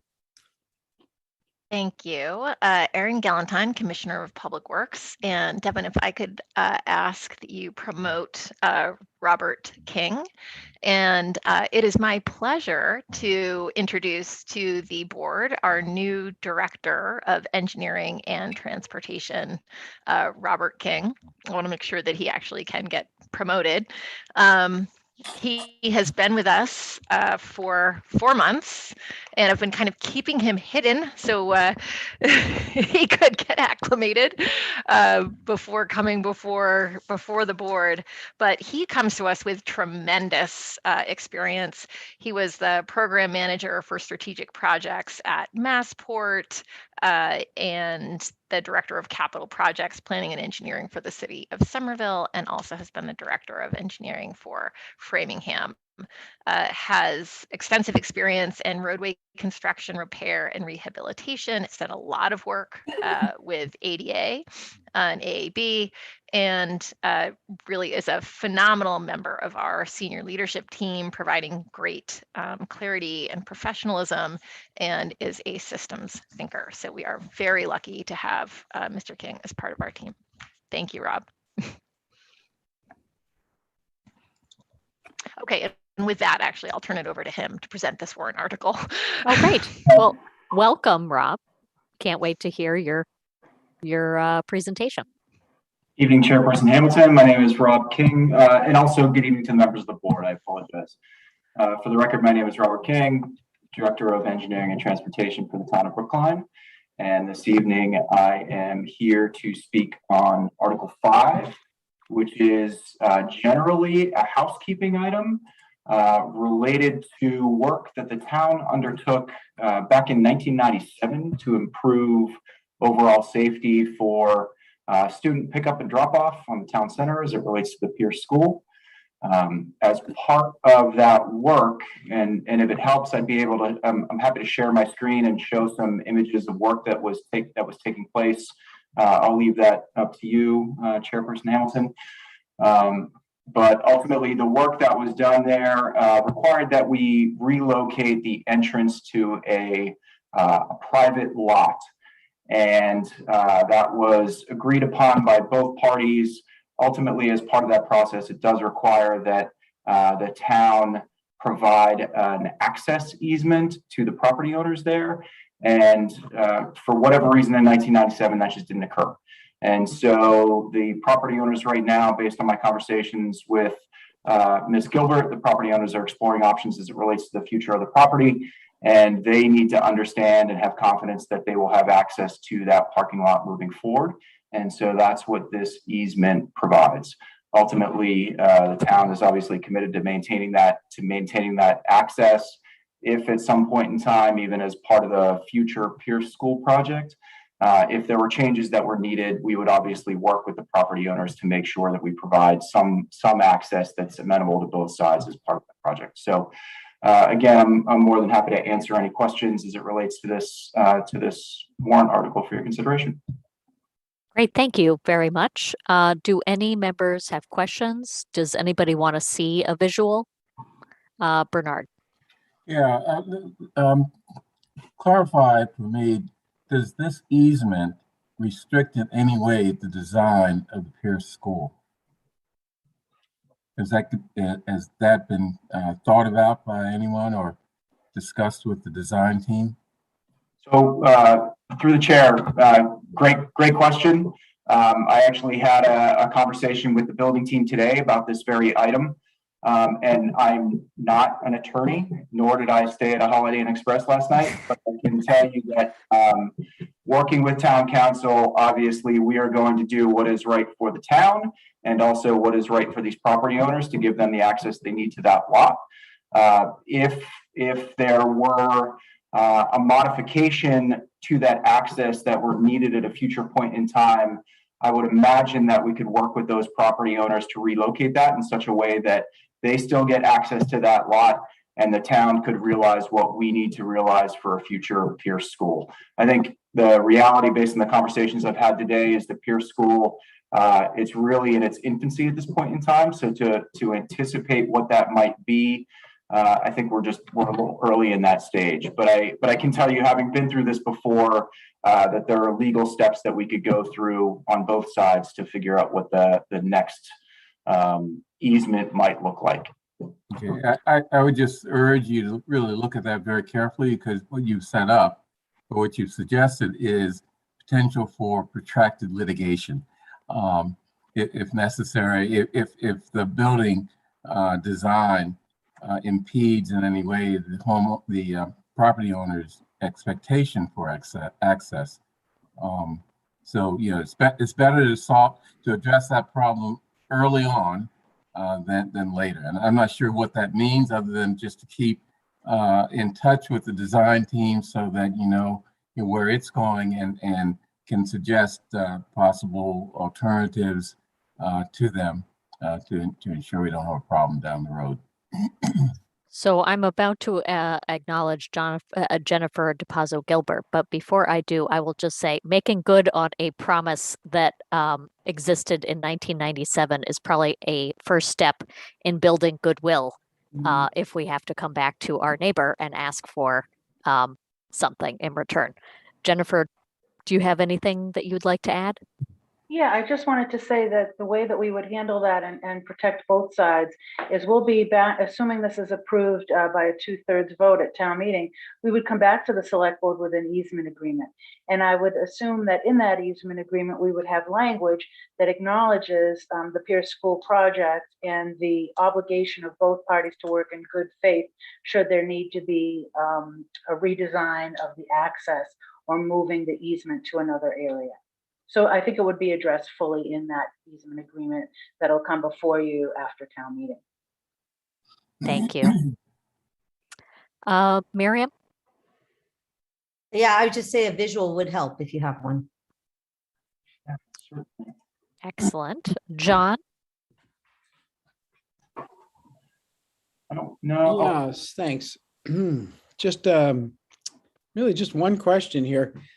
Because in reading the history of this seems like a very reasonable thing to do. So let me stipulate that at first. But I also just want to note that the narrative that was sent to us in our packet does not make it clear, as far as I can tell, that this was ever a promise in writing. I mean, the language I see is that it was understood that something would happen. I just wondered, did we ever get was it ever put in writing that the town owed this easement to the adjacent property owner?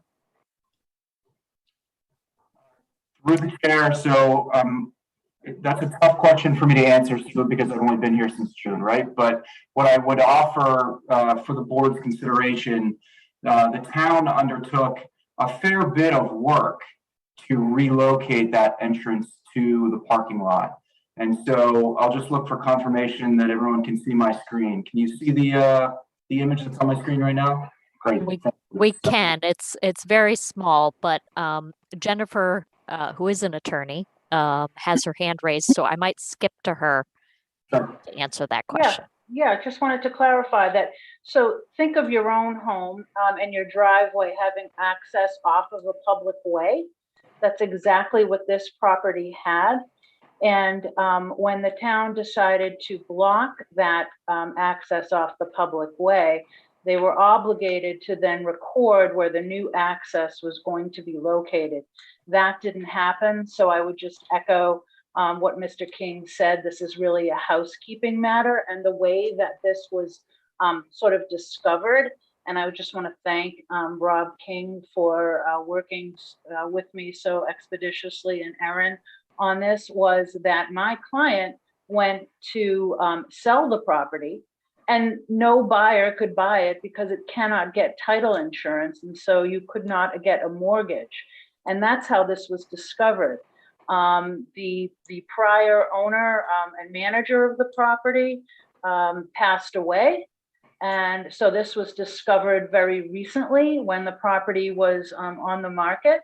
that they had a buyer and the buyer couldn't move forward because they couldn't find the proper record on title. So this is really just a housekeeping matter. It's something that should have happened in the course of taking away the access from a public way, and it just never happened in '97 for whatever reason. Thank you. Thank you very much. So if you see the diagram, that's the old building of the Pierce School up in the top left corner. And so the retail is kind of across the parking lot. I think there was a gym there at one point on the first floor. And then if you were to walk by foot to the right, you would then get out onto Harvard Street. And School Street is to the north at the top of the screen. That's correct. And ultimately, through the chair, what you'll find in this condition is that I don't know if you can see my cursor, but this portion of curved road is actually what remains from Pierce Road.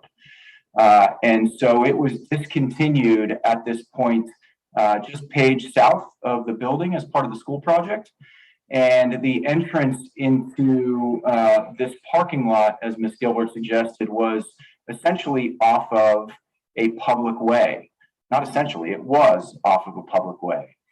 And then as part of the project, which you're going to see here when I pan down in the next portion of the image, this was what was proposed and ultimately built. And please excuse the engineering stuff all over the screen. Sometimes it makes things more difficult to understand, but what I'll offer is that you can see this pickup and drop off area that was reconstructed, that was created. You can see this hatched pattern that became new sidewalks for students that are going to and from the school. And ultimately what that did, in order to build that, this access to and from the parking lot was eliminated. And so through working with the property owners at that time, there were retaining walls that were reconstructed, new access that was provided to the parking lot. My understanding is even throughout construction, we were working very hand in hand with them to provide temporary spaces in and around the site during this construction, just to protect those relationships that we have. So ultimately, this is the entrance that you would see out there now. If I were to jump to an aerial, I'll do that if somebody's interested. Otherwise, I'll rely on your ability to picture it. This is the entrance into the parking lot. And ultimately, the easement that we're looking for support for, it gets a little bit more nuanced because we can't just have people come out and through the parking lot because this is a one-way around this pickup and drop-off location. So we have people come in, they park, and then ultimately when they leave, they travel the same way that the rest of the vehicles do through that lot. And that's why the easement might be bigger than you might otherwise be anticipating. Thank you. Yep. So Jennifer has her hand up, and then John, I want to do a time check. It's been 11 minutes. We've got 6 other warrant articles. This is a public hearing, so we may hear from members of the public. So just want to keep things moving along since this was supposed to be a housekeeping item. No, I actually took my hand down. Thank you. Okay. John? I just am seeking clarification. Whose parking lot is this?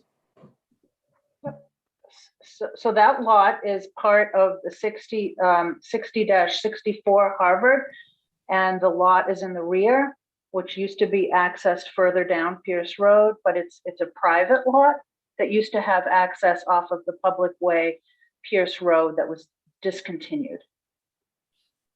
Okay, so it's the parking lot is not the town's parking lot? No, it's a private lot that goes along with 60-64 Harvard. It's just in the rear of those buildings that front on Harvard Street. But to access them now, you have to go through that circular driveway by the health department. Yeah. Okay, thank you. Sure. So this is a public hearing. Are there any members of the public who wish to speak? At this time, there are 14 attendees and no one has used the hand raise or Q&A feature to indicate they'd like to make a comment. Let me know if that should change. Otherwise, I will close the public hearing. Do we actually have to vote on this tonight, or was this just a presentation? I'm going to look to my colleagues for insight into that one. Maybe. So, yeah, it may be that town administrator may have some clarity. My understanding was I thought this was going to be heard tonight and voted at your next meeting, but certainly I could stand to be corrected. We usually vote not in the same night that we hear a warrant article. So let's just plan on doing that. Thank you very much all for the presentation. Lots to chew on. And I just want to thank, if I may, Mr. King, who this came to his attention very suddenly. And so he moved expeditiously to file this before the warrant closed. So gratitude for making that happen. Great. Thank you very much. It'll be very interesting to come before town meeting. Awesome. So moving on to the next warrant article, Sidewalk Obstruction, warrant article 6. And Erin will be presenting along with Sarah Kaplan. That's right. Here we go. So I am going to go ahead and share my screen. And can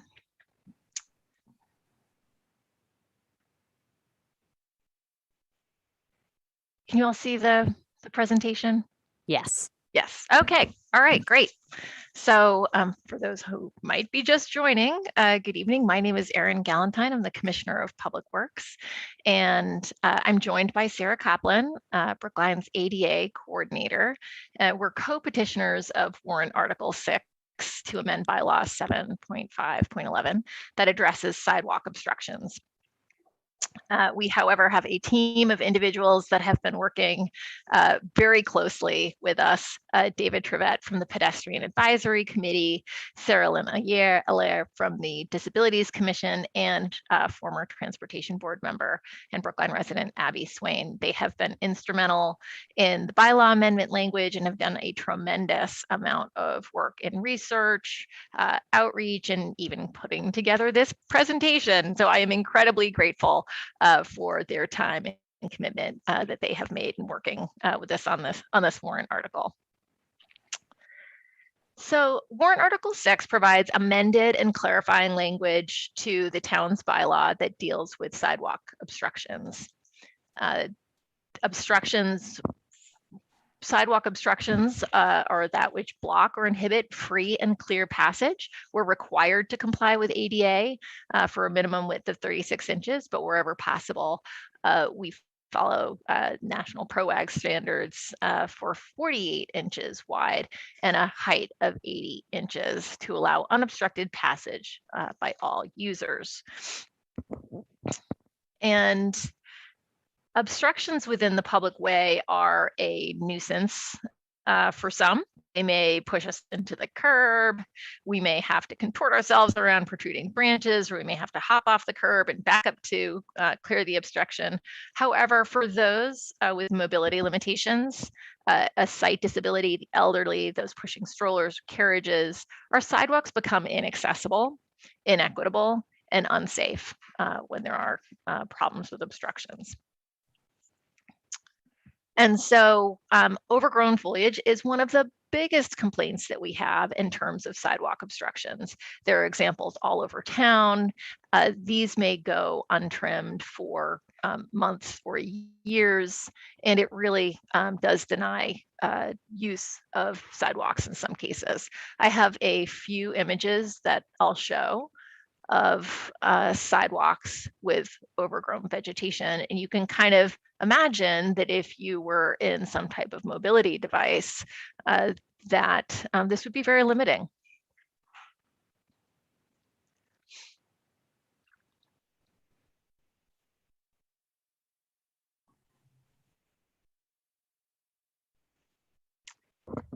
And then here, I also want to acknowledge that there are other elements within the public way that sometimes can be problematic, whether it's tree roots, signposts, fire hydrants, condition of the sidewalk. We're working around all of that. This bylaw is specifically around obstructions, and our language is focused largely on vegetative obstructions. So I don't want to mislead that there aren't other obstructions and things that we need to improve, but this is incredibly important for the town. And sidewalks can be reclaimed. We have a lot of examples out there where we've had overgrown hedges, worked with the homeowners who have then pruned them back. And that's generally what happens. We work with the homeowner, they're provided a notice, some clarity on kind of what the problem is and how they need to pull the vegetation back to back of sidewalk. And then we work with them on when and how to do that. So in terms of limitations to the current bylaw, it does not explicitly prohibit sidewalk obstructions caused by vegetation. It has sort of very antiquated language. It says that no person shall place or cause to be placed in any street or upon any sidewalk of the town any lumber, coal, iron, truck, bale, box, crate, cask, package, article, or anything whatsoever to obstruct a free passage for travelers. So while the town can regulate the public way for anything, including vegetation, it needs some clarity. And so the amendment that you have had in your packet and have in your packet does that. It also only cites a police officer for enforcement. And right now, this is one of the items that is falling within the Department of Public Works. So we have amended the language to also include the Department of Public Works, similar to other sort of other town bylaws that would fall within this public right-of-way category. It also states that obstructions have to be removed within 1 hour. And this largely may hold true if you have, for example, a car parked on the sidewalk or a moving box or something that has been left on the sidewalk. Once notice is given, that could be moved within an hour, but that is not the case for vegetation. And so the amendment provides additional time so that that work can be scheduled. And sometimes that needs to be done with a contractor, which can take some time. So the bylaw changes explicitly prohibits the vegetative obstructions. As I mentioned, it replaces police officer with authorized agent of the town, establishes a longer compliance period for vegetative obstructions. It does establish separate penalties for vegetative obstructions. And it authorizes DPW to promulgate regulations, which we've already started to pull together. So it's very clear in terms of what the width is, what the height is, what the notification process will look like. So it's very clear for town meeting in terms of if they approve this, what regulations could look like. And those are regulations that my office would author and bring before the select board for approval.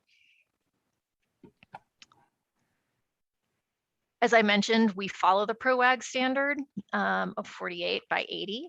The first violation is a warning, and that's confirmed with an on-site inspection. So generally right now, what's happening is inspections are largely complaint driven. The site's inspected, there's a warning, and if there is a violation, we currently use a door hanger to notify the homeowner.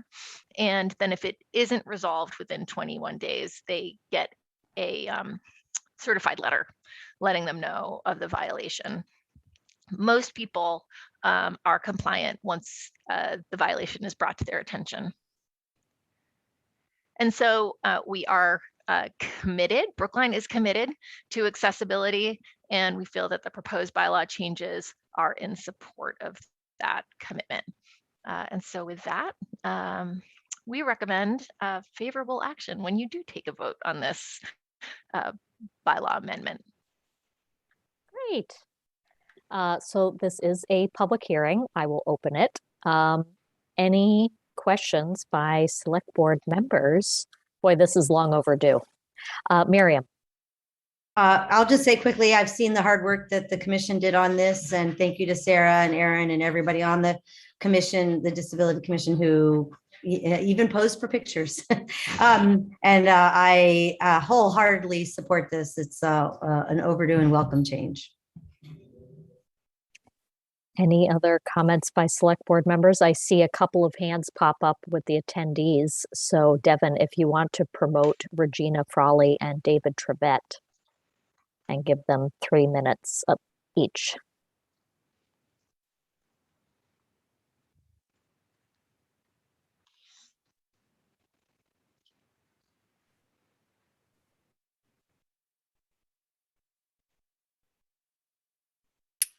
Hi, David. You've been promoted to a panelist. Your 3 minutes will begin when you're ready.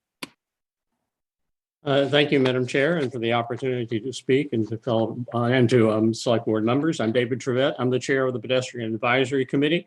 I wanted to provide additional background information related to this warrant article. Over the past year, the Pedestrian Advisory Committee conducted a substantial study of sidewalk obstructions caused by vegetation. We examined hundreds of complaints that had been submitted by town residents to Brookline through Brook Online, and we performed on-site inspections of many of them.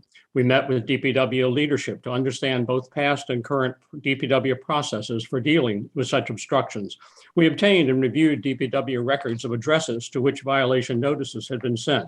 We submitted articles to the tab, first asking that residents help us identify problematic locations, and then this spring reminding residents that this was a good time to trim their foliage. In July, we submitted a 29-page report to the Transportation Board with our findings and recommendations.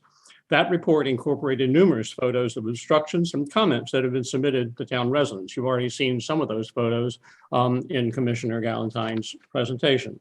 Our findings included the following. As she said, this is indeed a widespread problem. We found instances in almost every precinct in Brookline. There are actually more observations, more obstructions, than town records would indicate. In just walking around neighborhoods, our committee members found additional obstructions that, as far as we could tell, had never been reported to the town. In fact, conversations informally with town residents have indicated that some people just don't want to sort of tell on their neighbors. And so education is a big part of this, helping people understand why this is important. Most homeowners and property owners and property managers rather, are in fact responsible, and they keep their hedges well trimmed. However, it only takes one blockage on a sidewalk to deny the use of that entire street. Imagine a wheelchair user who comes across in a place where they simply cannot pass. They must go back to where a curb cut is and come to the street, which is not a good thing for public safety, or go back to the last intersection, cross the street, go on the other side of the street, and then come back again, additional street crossings, which again is a public safety issue. Clearing a vegetative obstruction just once is actually not the end of the story, because hedges and bushes do in fact grow back. So we need continuing education and continuing attention. And even though DPW has taken substantial and laudable steps to streamline its processes, there can still be a delay of several months between the time a problem is reported and the time it's supposed to be resolved.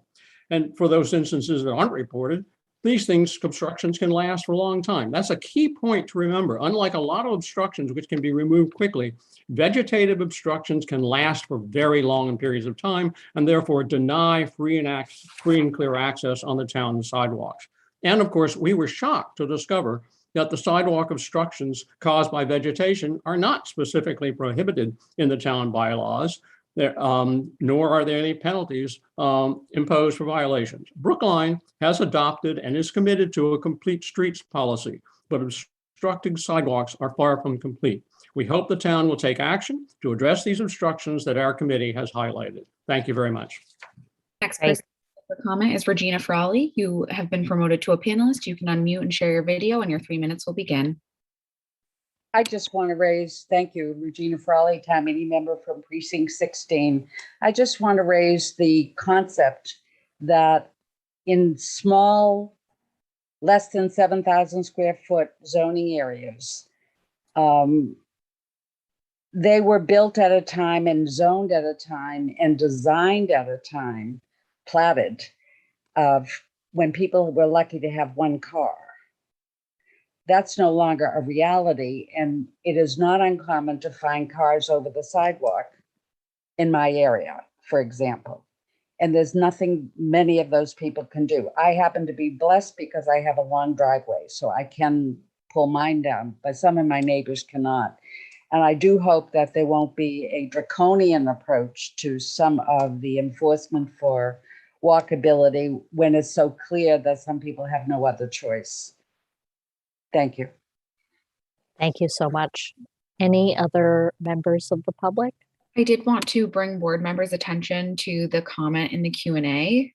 That is from Abby Swain. Chair Hamilton, and I don't know if you want to read that or if you'd like me to. I can read it. It's a little long, but I'll give it my best. Okay, so she's having trouble with her mic. The current bylaw is so outdated as to seem safe to ignore, and the lack of stipulated fines reinforces that impression. Keeping the public way clear for safe passage by pedestrians, including those with mobility challenges, should be a top town priority. Currently, many property owners allow their plantings to overlap the sidewalk, perhaps because they assume nobody in a wheelchair or pushing a stroller will ever want to pass or need more room than single-file able pedestrians do. Or maybe they fail to anticipate that snow will further narrow passage. I know that for those who use wheelchairs, including my son, a 2013 BHS grad, even one property's worth of obstructed sidewalk can force diversion into the street, cause injury, or discourage use of an entire block. We need to give DPW more leverage to efficiently ensure fair and safe access to the public way. Thank you, Abby, for that comment. Raul. Sure. Thank you, and really appreciate your work on this. One question I have is about how you manage the compliance and notifications when you have a situation with a single or maybe two-family home that's not owner occupied. And I'm sure there's other kinds of times that you're doing outreach to the owner of the home, not the renters there. How do you manage that and to make sure that the issue is appropriately addressed? So all of the, for multi-units, all of the units receive the notification, and it goes first. So if there's a condo association or that we can identify, we reach out to the condo association. But when there's a multi-unit, and we've had actually sort of like a 16-unit building with a problem, all the units are notified. So we do the actual person that is living there first, and then following that, it goes to the homeowner. And there's no, so that's just providing a little bit more time in terms of turnaround, but we end up ultimately sending both if needed. Okay. Yeah, I could see how that, because the other question I had was around the 21 days, which seems like a little bit of a long amount of time, but if there is some lag time, particularly with homeowners being able to get the notice, maybe it makes sense to give a little bit of leeway here, and hopefully compliance will follow regularly after that, that nudge.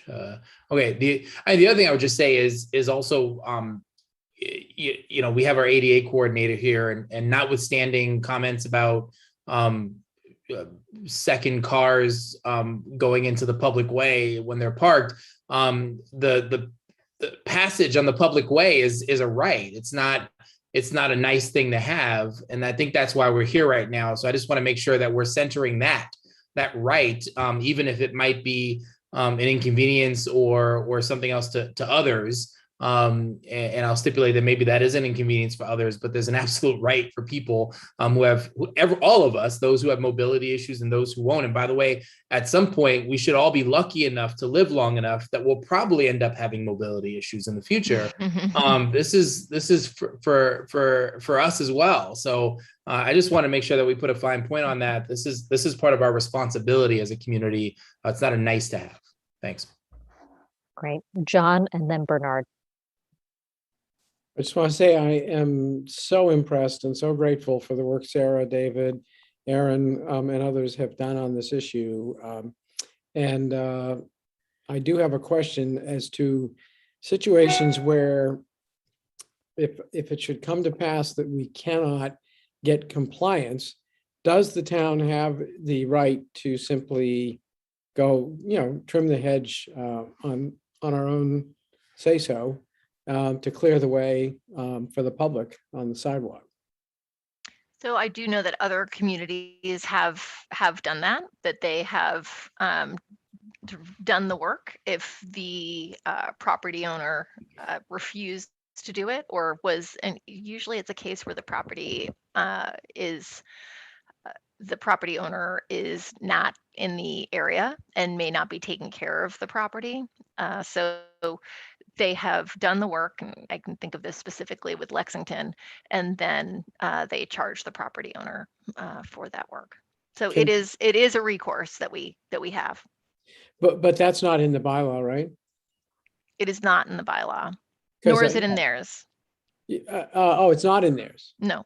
Oh, okay. Because I was just wondering if maybe if it's not too late, maybe that could be written in just to add some teeth to the bylaw. If after step 1 and step 2, this persists, then the town will have and will exercise its authority to clear the sidewalk, right of way, and charge the property owner for the work. I don't know.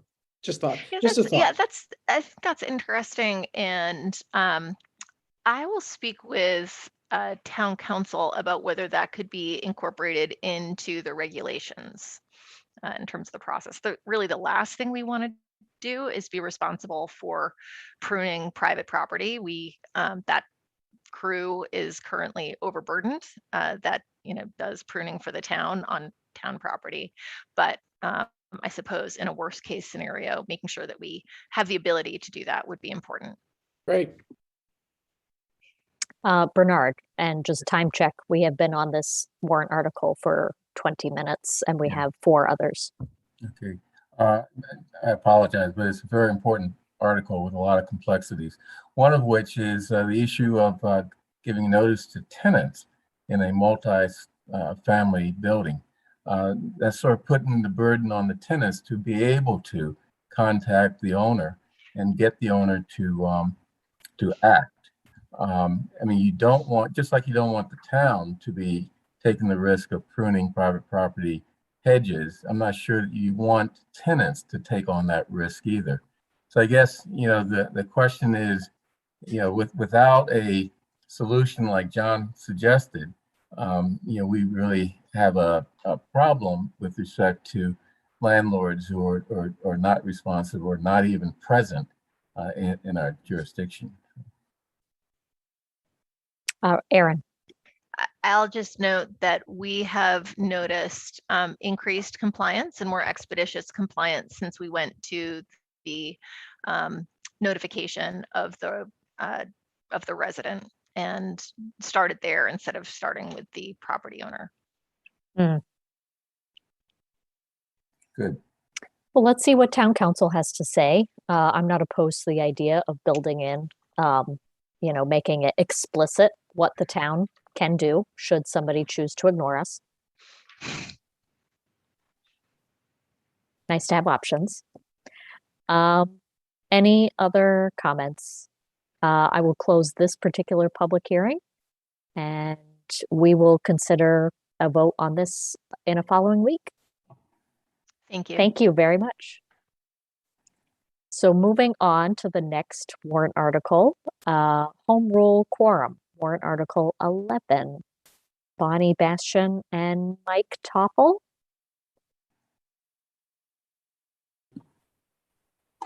Was Mike promoted? Well, if you could promote Mike Toffel if he is not already, and I will start the presentation. Great. My name is Bonnie Bastian, town meeting member in precinct 5. Thank you so much for having us today. Mike and I have drafted warrant article 11 and 12 as a pair. This resolution and home rule petition seek to lead Brookline to provide audio-visual accessibility for all public body meetings subject to open meeting law. and to extend the option for fully remote participation in such meetings, which would otherwise not be possible once Massachusetts emergency OML provisions expire on April 1st. Warrant Article 11 is a home rule petition seeking the state legislature to exempt Brookline from Massachusetts OML clause stipulating that public body meeting quorum requirements must be met by the chair and other members attending in person. The home rule petition would make it legally permissible, but not required, for meetings of public bodies to be conducted fully remotely, as has occurred during the COVID emergency. And Warrant Article 12 is a resolution that asks the town to acquire and install audiovisual equipment in municipal conference and hearing rooms and conduct relevant training to enable AV remote participation for all meetings subject to OML by November 2022. This timeframe for the resolution was decided upon in a conversation with town staff around what's realistic for them. Our rationale for these articles is that the state's emergency OML provisions have created never before seen access for residents to participate in town government, both as meeting attendees and as members of public bodies. These articles seek to make this essential access to a seat at the table permanent. Those who especially benefit include residents whose work requires inflexible hours, who work multiple jobs, who are parents or caregivers who lack alternative care options like myself, those who cannot drive or lack transit access, people with health challenges, and people living with disabilities. We must not return to an inequitable past as we move forward after the pandemic. Remote work and virtual meetings at this scale have been an accessibility accommodation that the disability community and organizations like the Boston Center for Independent Living have long been calling for.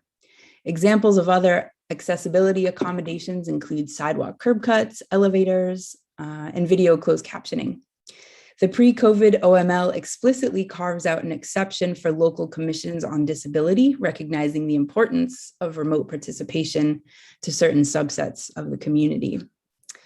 And our collective experience over the past 18 months shows that we have the technology needed to suspend the in-person quorum requirements for all public bodies, not just local commissions on disability, and still run meetings efficiently and successfully.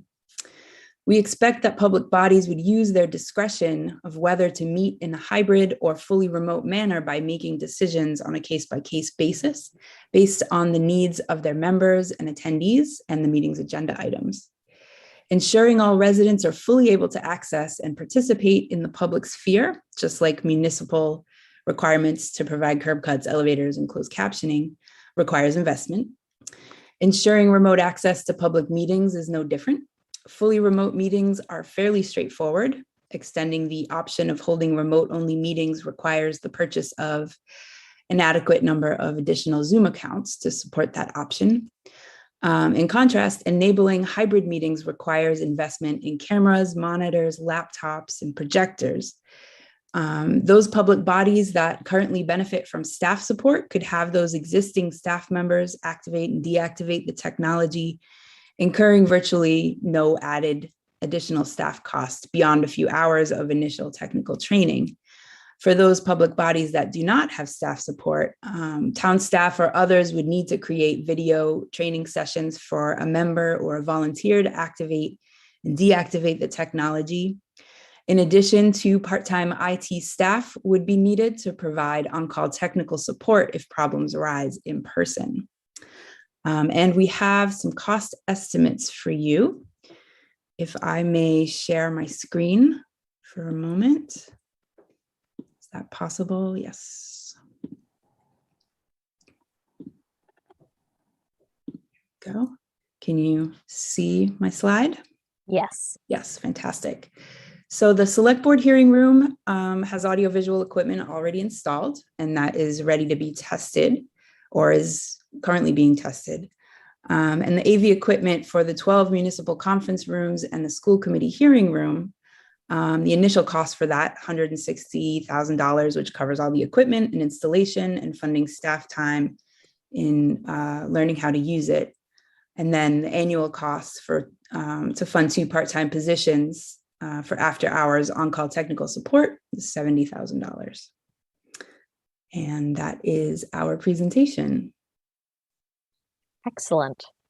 Any questions by select board members before I open this up to general members of the public? This is a public hearing, so I will open that public hearing. If you have a question, yes, hand raise. John. Thank you. Thank you, Bonnie. Thank you, Mike. Thank you, anyone else who worked on this. This is really good to see. And, you know, I'm just one of those people who thinks remotely conducted meetings are with us to stay, and that's a good thing for reasons of access to people who cannot necessarily be present in a building for a meeting, as Bonnie has pointed out, and for so many other reasons. And I think they have actually opened the door to some new opportunities for local government in Brookline. And it's one of those effects of COVID that nobody could have anticipated, but thank goodness there have been some good results from COVID, and I think remote meetings is one of them. However, you knew there was a however coming. I do hope that we, excuse me, don't go too far down the road in deciding for others that this is how you should do it. You know, go so far as to say, you know, here's where you should put cameras and here's how many positions you should hire and so on. I think the capabilities to conduct these meetings is an evolving situation. And I think we're going to figure out how to do it as we go. Mm-hmm. I also think it's inevitable that we're going to have to do it in tandem with the authority granted by the state. And I also think that the authority granted by the state is probably going to put us in tandem with how other communities in Massachusetts do it. And so that won't necessarily be exactly as envisioned in the terms of this particular article, which I recognize, you know, is for us to consider a town meeting, but it's a resolution, you know, and you know, resolutions are resolutions. They're not diktats, but I don't want it to be interpreted as too limiting, even though I appreciate the effort that's gone into providing specifics as to how this might be done. So thank you again. We did not prescribe the staffing on that. That was in conversation with town staff, as was all the other numbers. Also, these two are separate. The home rule petition doesn't impact whether or not we can do hybrid in town, whether or not that passes. Providing a hybrid option can still be possible. We don't need state permission for that. I believe it's an option right now under normal open meeting law. Any other comments or questions by select board members? I do see a hand raised by the public. And just to be clear, this is warrant article 11, home rule on quorum, and warrant article 12, resolution on hybrid meetings. These are two separate warrant articles, but the same petitioners, and the conversation is somewhat related. Devin, can you promote Sarah Kaplan?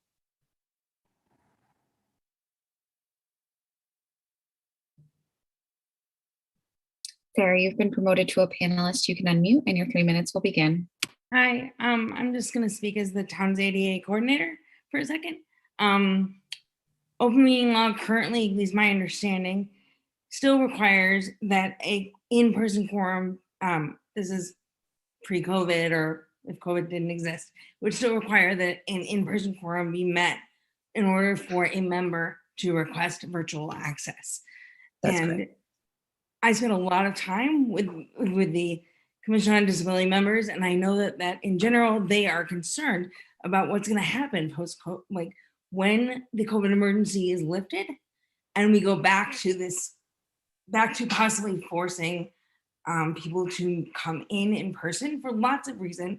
In-person meetings aren't practical for people. And I think that the evidence we've seen over the course of this pandemic is that we want increased civic engagement. We need to offer increased options. Great, thank you. The next person signed up for public comment is Kate Silba. You've been promoted to a panelist. You can unmute and share your video if you're comfortable, and your 3 minutes will begin. Hi, I just wanted to say that I put this note in the comment, so I'm just, may seem repetitive. First of all, I very much favor remote participation. I think it's far more inclusive, not just on disability, though it is absolutely, but also in the type of person and who can participate in town government. But I do want to say that I want town meeting or the select board or the advisory committee to think seriously about transparency issues that are created by online participation that are quite serious. So if we're at a select board meeting, people go to the podium, they make public comment, it's all transparent what's happening during the hearing. But when we're at remote town meeting or at a remote hearing, people are capable of deliberating on phones, texting, and so forth, and creating deliberations that influence decision-making that are not transparent. And it's something I'm sure that can be worked around, but it's a potential serious problem in the remote environment. So I just want you guys to think about that. That's it. Thank you. Any other members of the public signed up to speak? At this time, there are 19 attendees, and no one has used the hand raise or Q&A feature to indicate they'd like to make a comment. So I will close the public hearing unless we hear from anybody that would like to make a comment. I will just say, oh, Raul. I'll defer if you'd like to go first. Let me just get my own thoughts out. Let me take them one at a time. So the quorum requirements, I like the idea. I strongly support the idea. But the fact that it's taking the form of a home rule petition, I think is the wrong way to influence this public policy. It really belongs in the state legislature. So we should reserve home rules for when we're asking for our state reps to work very long hours to get something that is very particular to Brookline. This is something that needs to be discussed at the state level that will affect every single community because we're all facing quorum and virtual. So I just disagree with the way that you're going about it, but I don't disagree with the intention, if that makes any sense. The resolution on hybrid meetings, again, fully support the hybrid option. But my sticking point will be in the how, which is what I think John was getting at. I feel very overtaxed. I know our town staff feel very overtaxed. This is real money that we will have to find somehow.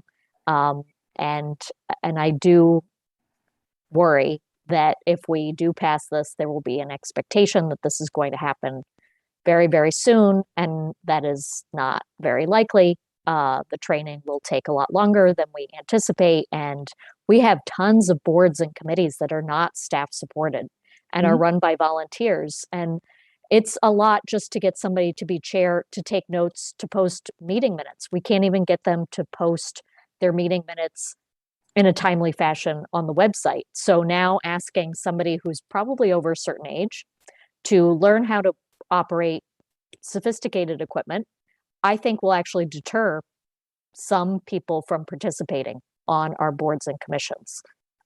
So it is what it is. I'm happy to support the idea, but the devil is in the details. Raul. Thanks, Heather. Yeah, I mean, I'll say, one of the things, there's a lot of ideas that come our way, and there are all kinds of questions about what might happen if we did it and what might the downsides be. Well, we have been essentially in an 18-month or so at this point, I don't even know how long, since March 2020 pilot. And we've seen the benefits, and we've also seen the drawbacks. You know, Kate mentions one potential drawback, which, by the way, during in-person meetings, folks can still use WhatsApp or whatever else they use to communicate in groups. So I don't think that's going to go away in any event. But I think the question for us as a community, and hopefully after this passes at town meeting, is going to be, you know, are we willing to make the commitments to truly make this work long term? And those are, some of them are going to be financial commitments, and it's going to take, as you mentioned in the article, time and staff and training and all of those things, and the technology, of course, which we know exists to make it work.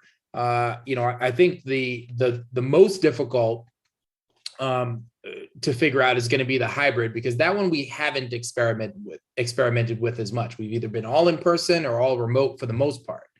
And so figuring out the hybrid is we're not going to have that, I think, done on the first try or the first couple of tries. But if we're committed to this course of action and we believe in the principles that this does provide greater access for more members of the public, and, you know, including those for whom going in public to meetings, particularly, by the way, in a city with a pretty serious winter, that is a hardship, not to mention childcare and work considerations and all that kind of stuff. If we're committed to this course of action, we're going to have to put resources behind it. And so I hope that's a big topic of conversation at town meeting. And I hope that town meeting will, I hope this board will, and then certainly I hope town meeting will favorably vote on this, and with the understanding that we're going to have to make those commitments moving forward in future budgets. Miriam. Thank you. So I just wonder out loud, but to me, this seems like a good use of ARPA funds, especially the one-time upfront cost for the equipment, you know, $150K to actually buy and install the technology. If this isn't ARPA appropriate, then somebody better educate me, because this is, you know, this is really about, and Melissa's there to do it. Thank you, Melissa. Sure, this absolutely qualifies for ARPA funding. So to me, that is just, yeah, sweet spot. The question is after the ARPA right, the operating cost is exhausted, you know, the commitment of the town could be pretty substantial. I think, and that's important, obviously the operating cost, but at least that big upfront chunk to buy the technology and install the technology, that, you know, we have a source of funding for that. So, you know, personally, as somebody who is a single parent of 2 kids, who in fact relies on some of the audiovisual supports, both because I'm hard of hearing and because of my parenting situation, this is really very much hit home in terms of how much more accessible. I made every town meeting night, I think the last, you know, because I could do it, because I could just dial in. So I think it's really, really important. Thank you. May I respond to a couple of those comments? Of course. Yeah, as someone, my entire political career in this town has existed within the COVID emergency. So the idea of having to attend all of these meetings in person is absolutely not possible for me as a parent who has a husband that works late hours often. So this is really important. And also to the home rule petition, it's already happening at a state level. I think of this as a vote in favor of how important this is for us. And so that's why we have proceeded, because it needs to happen. The idea that we're going to lose the ability to have the choice of a remote option is going to be really difficult for a lot of people. So it felt worth it to Michael and I to do that. If Michael has any comments to make. Thank you. Mike Toffel, town meeting member from Precinct 8, co-petitioner on this. The only other comment I wanted to make was in response to Heather's comment about the difficulty perhaps that this might impose on volunteers. I think that's why the Office of Select Board suggests, as part of the annual cost, of funding 2 part-time people to provide those after-hour technical support, recognizing that no matter how well you train people, it's useful to have experts available on call. That's what the 70K in their estimate is for. So I just wanted to make sure that you were clear on that. Thanks. Right. And it was described to me as someone in person staffing it. So if you are in one of the municipal conference rooms, this person or these 2 people could be floaters floating around, making sure everything is running smoothly and on call for if when something inevitably goes awry. I will just strongly suggest that you work with state reps to understand the nuance of home rule petitions. It triggers a lot on their end. And so you could achieve what you're stating by a resolution instead of, triggering all of the requirements with a home rule. It makes a lot of work on their end. And we have a number of home rule petitions on this warrant this fall. Mm-hmm. And some of them, I think, are worth the home rule mechanism. So I just want to make sure that those are in the best possible position to get passed at the State House.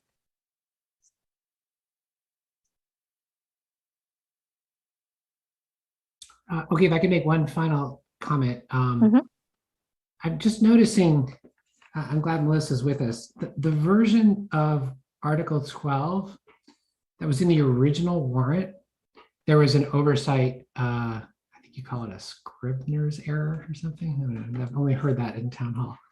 And so a supplement was sent seeking to remedy that error. I can't say it again. But I'm noticing, I'm afraid that the supplement also has a Scribner's error. There, I said it twice. And so I want to make sure that you know the full content of what you're voting on. Specifically, I'm going to put in the chat what paragraph 2 in the whereas clause in Article 12 ought to be. And so, which it was in the original version. Like, maybe we can have you send the revised motion so that we have it for the board when they take this up for a vote next week. That might be the better way to go about this. Sure. Yes, we will not be voting on this tonight. So right. Please work with Melissa to make sure that we have the most up-to-date language. Sure. It may, so I just put it in the chat and I will certainly do that. But the key element here is there's an element here which we haven't talked about, which is that it says Brookline Town Meeting calls on the select board, moderated others who appoint public bodies to, once the legal and technological hurdles are surmounted, insist that all Brookline public bodies meeting under open meeting law meet in a hybrid or fully remote manner rather than via the tradition of meeting in person, providing only telephone access to those seeking to participate remotely. So it speaks to John's point about meetings are here to stay. And what this is trying to do is take off the table the option for public bodies to only meet in person without the hybrid option. So it's an important piece for you all to consider as well. I want to make sure that was on the table. Sorry, I didn't notice this until just now. I assumed the second version. Yeah, so I'm sorry for that too. This is why I always ask for the electronic copies of articles so I don't miss anything when trying to transfer from the PDF because it's a little challenging sometimes. Yeah, sorry, I didn't realize you didn't get it. We'll fix that tonight. You did. Okay. I will resend it. Okay. You definitely sent it, but I will resend it again. Okay, thank you. That's it for me. So there is a question that somebody just submitted to me about what happens if it's mostly remote, but one person shows up in person. I mean, do we have to go through the securing of a conference room in a public space? And okay, So there will be a public space available for those that do want to attend in person, even if the majority want to attend in the virtual format. Well, if the home rule petition passed, then there could be just one person there. If it doesn't pass, we still need an in-person quorum. So there would be more than one person there. And to be clear, the home rule is just asking the select board to send something to our state rep to then file at the State House. So it doesn't actually enact this. Correct. It just triggers a letter to be sent to the State House. And then the state rep has to work to try to get that done for Brookline. Mm-hmm. That's correct. Okay. Any other questions? Thank you very much for this presentation. We will be voting at a subsequent select board meeting. Thank you. Okay, moving on to the next.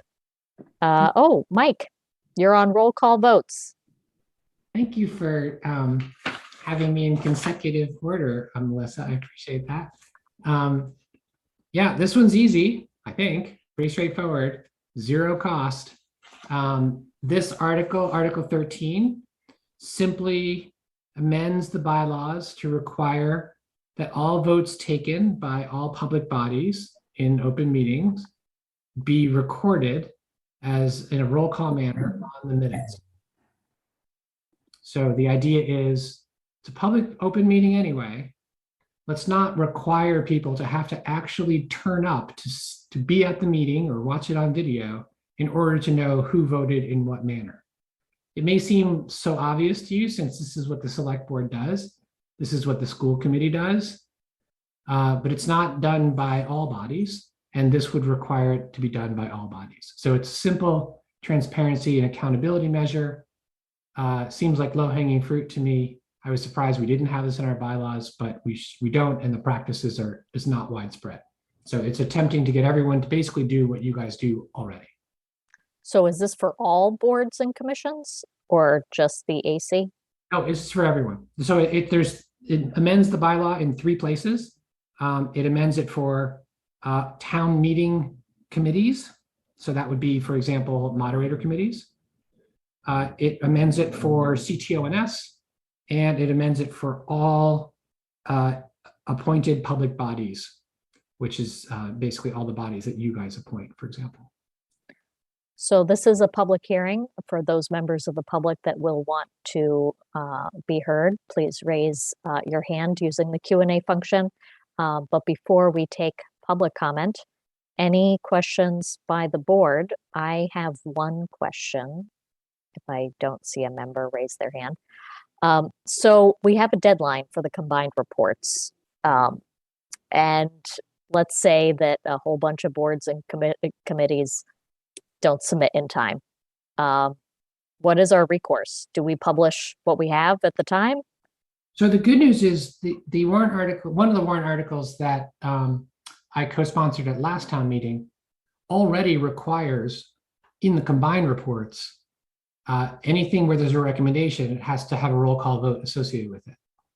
So that's already done and is pending the approval process that our town clerk goes through with the state. But that bylaw passed town meeting. So that's kind of moot at the moment. That's already in place, or it's in the progress of getting in place. This is about all meeting, basically all minutes. So I'm not even sure I understand your question, because this is more about documenting in a roll call vote in the minutes, and you asked about the combined reports. Yeah, but it's an example of how do we enforce? Let's say that somebody doesn't submit in time. What happens? Somebody doesn't submit what in time, Heather? Meeting minutes. Somebody doesn't remember to call a roll, and they just say that there was a majority. What's our recourse if somebody doesn't comply? I would encourage you to ask town council what the recourse is for the violation of our bylaws. I don't know the answer to that. Okay. You may want to reach out to her. What recourse do you suggest would be appropriate? I have no idea because most of these people are volunteers. So Yeah. I'm just trying to play out what I expect to actually happen, which is that we're going to get 54% compliance.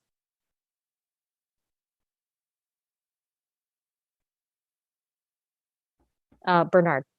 Yeah, and a lot of the issues that will come up will be complaints from residents that committees without staff and who meet kind of informally are taking informal votes, meaning that they're agreeing to do things by consensus or otherwise, and that raises the question of are we going to force them to take roll call votes? And then, of course, the other question, which Mike hasn't answered, and that is, what is the remedy? I mean, clearly, we're not going to impose fines or incarceration or corporal punishment or something. So, what is the remedy here, and is this really a something that can have a remedy? So I love the idea of asking about remedies, and I mean, so much of the way the town works right now is not based on a remedy of violations. We have many, many boards who post their minutes months and months after their meetings occur. That's already, I think, on the borderline and maybe outside of the legal requirements of what open meeting law and town records requires. I would say the remedy is that the select board, as our political leaders, should work with staff to try and change practices. For example, in posting minutes. I know, for example, David Trevette was here a moment ago.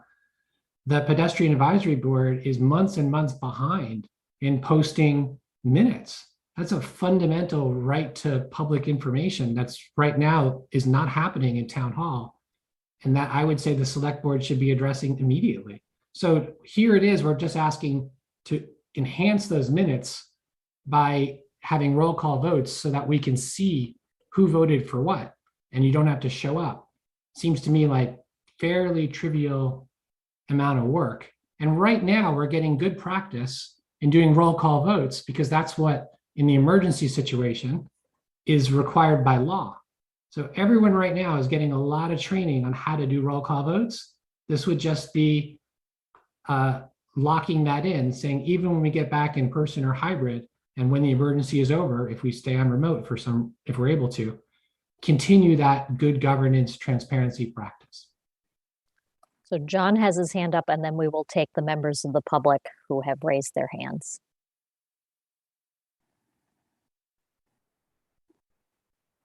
John, you're muted.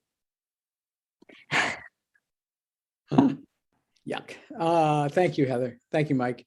Mike is right. We do have a problem. We have a number of problems. I won't go into the whole list, but we have a whole lot of boards and commissions, and they are strained. They are really strained in terms of impositions on their time, some confusion as to overlap, et cetera, et cetera, et cetera. And they are strained by the reality that some of them have staff assigned, some of them don't. And yet the same requirements are put on all of them. And this is yet another example of let's put some more requirements on these volunteer committees who are already strained and who don't have staff support. I have been to any number of meetings recently of some major commissions and some minor subcommittees and committees where, the person running the meeting says, do I have a volunteer to take the notes? Long pause, silence. Nobody wants to take the notes. It's a pain in the you-know-what. Then somebody, meekly says, all right, this time. And now we're going to tell them, quite literally, it might correct me if I'm wrong, but under the terms of this proposal, if the meeting starts with a recorded vote on the approval of the minutes of prior meetings, which sometimes come in a flood because there has been a lag in getting minutes approved. And now we've got 4 sets of minutes to approve.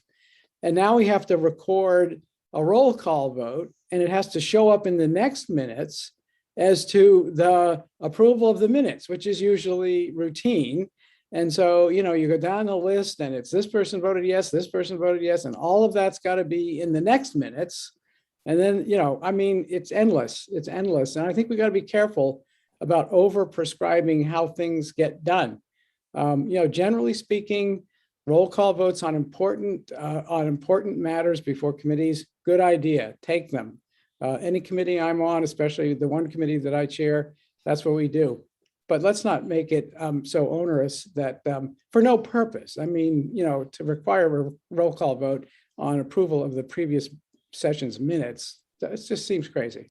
So Mike, I'm not going to give you an opportunity to respond just now because Miriam has her hand up. I've got 3 people waiting for the public. So my preference is just listen for right now.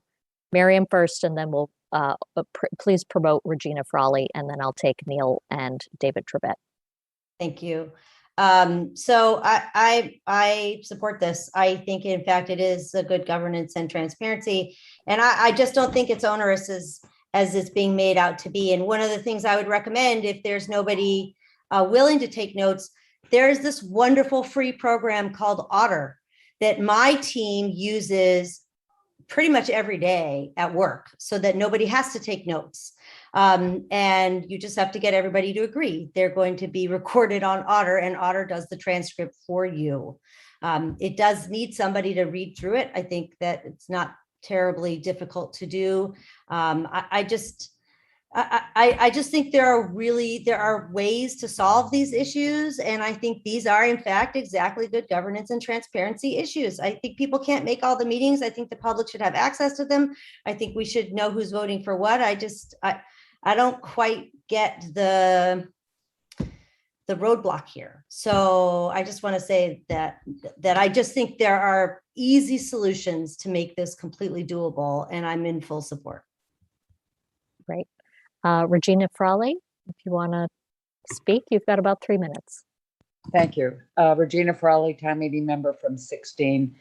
And I'm not theorizing. I've actually attended the very kinds of debacles that this article is trying to address. I've seen where the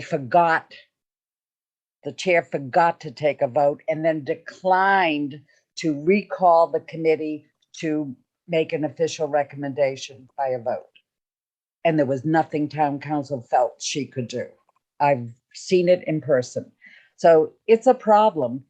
And people have to stop thinking like amateurs. This is serious business. Town business is serious business. And we need to take it seriously. So I would also propose, what would the alternative be? Nothing, just the example I gave you, where somebody said, no, and I'm not going to come back. I'm not going to call them. No, we're not going to make any recommendation. After a unanimous vote of town meeting to create that ad hoc committee, by the way. So this does put a little plug in a hole that's going on in the town. I've seen increasingly happen. Ad hoc committees used to be very professional, used to be taken very seriously. It's ad hoc. You're supposed to have a mission, and then you're supposed to report on that mission. I don't think it's onerous to do this, but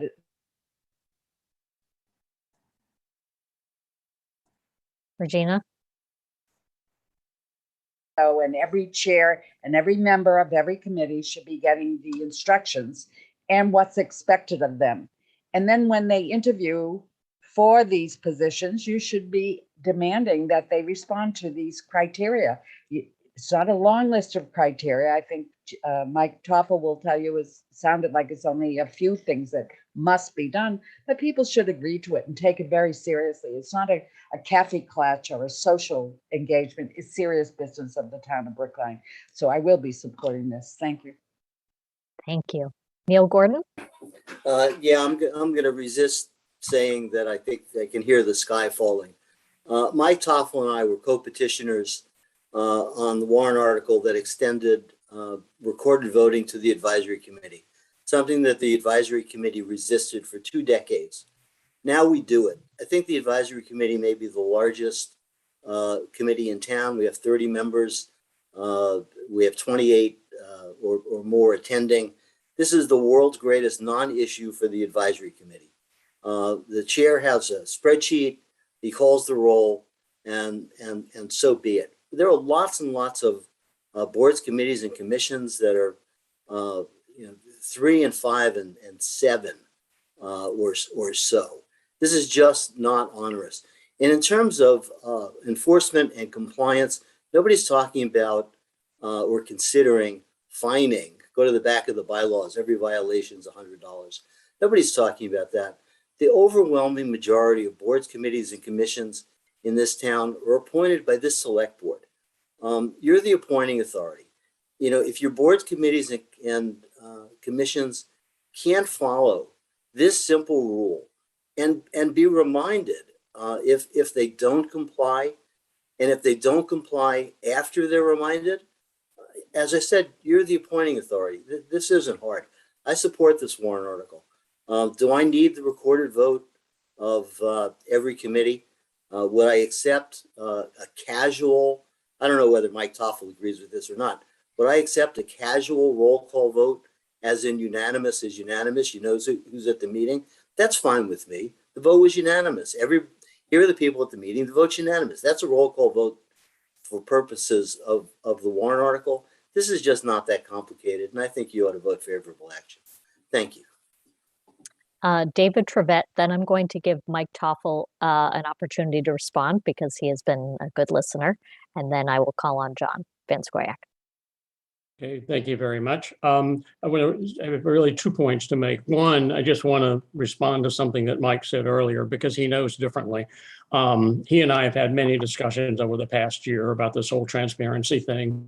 And he totally knows that when I say that our minutes have not been posted in a timely fashion, that's not because I'm allowed to post minutes. I'm not allowed to post minutes. I submit my minutes in a timely fashion. They get done. They are submitted. We are understaffed. The town is understaffed. It does not have the staff to ensure that when that warrant article was presented to you, the last town meeting, the claim was made that there was staff available to support it all. And that is absolutely not true. We found out when we had a meeting talking about my committee, being, put into the transparency thing, that in fact, work was going to be dumped on an understaffed segment of the town. And therefore, we have one committee whose meetings I attend that has asked people to submit documents 48 hours in advance. And on my committee is asked to submit them a week in advance because the people who post our documents for meetings don't have the staff time. The devil is in the details, and that is true of every one of these articles. It's great to agree in principle, but then you have to say, I worked for 30 years almost implementing major systems at a large organization.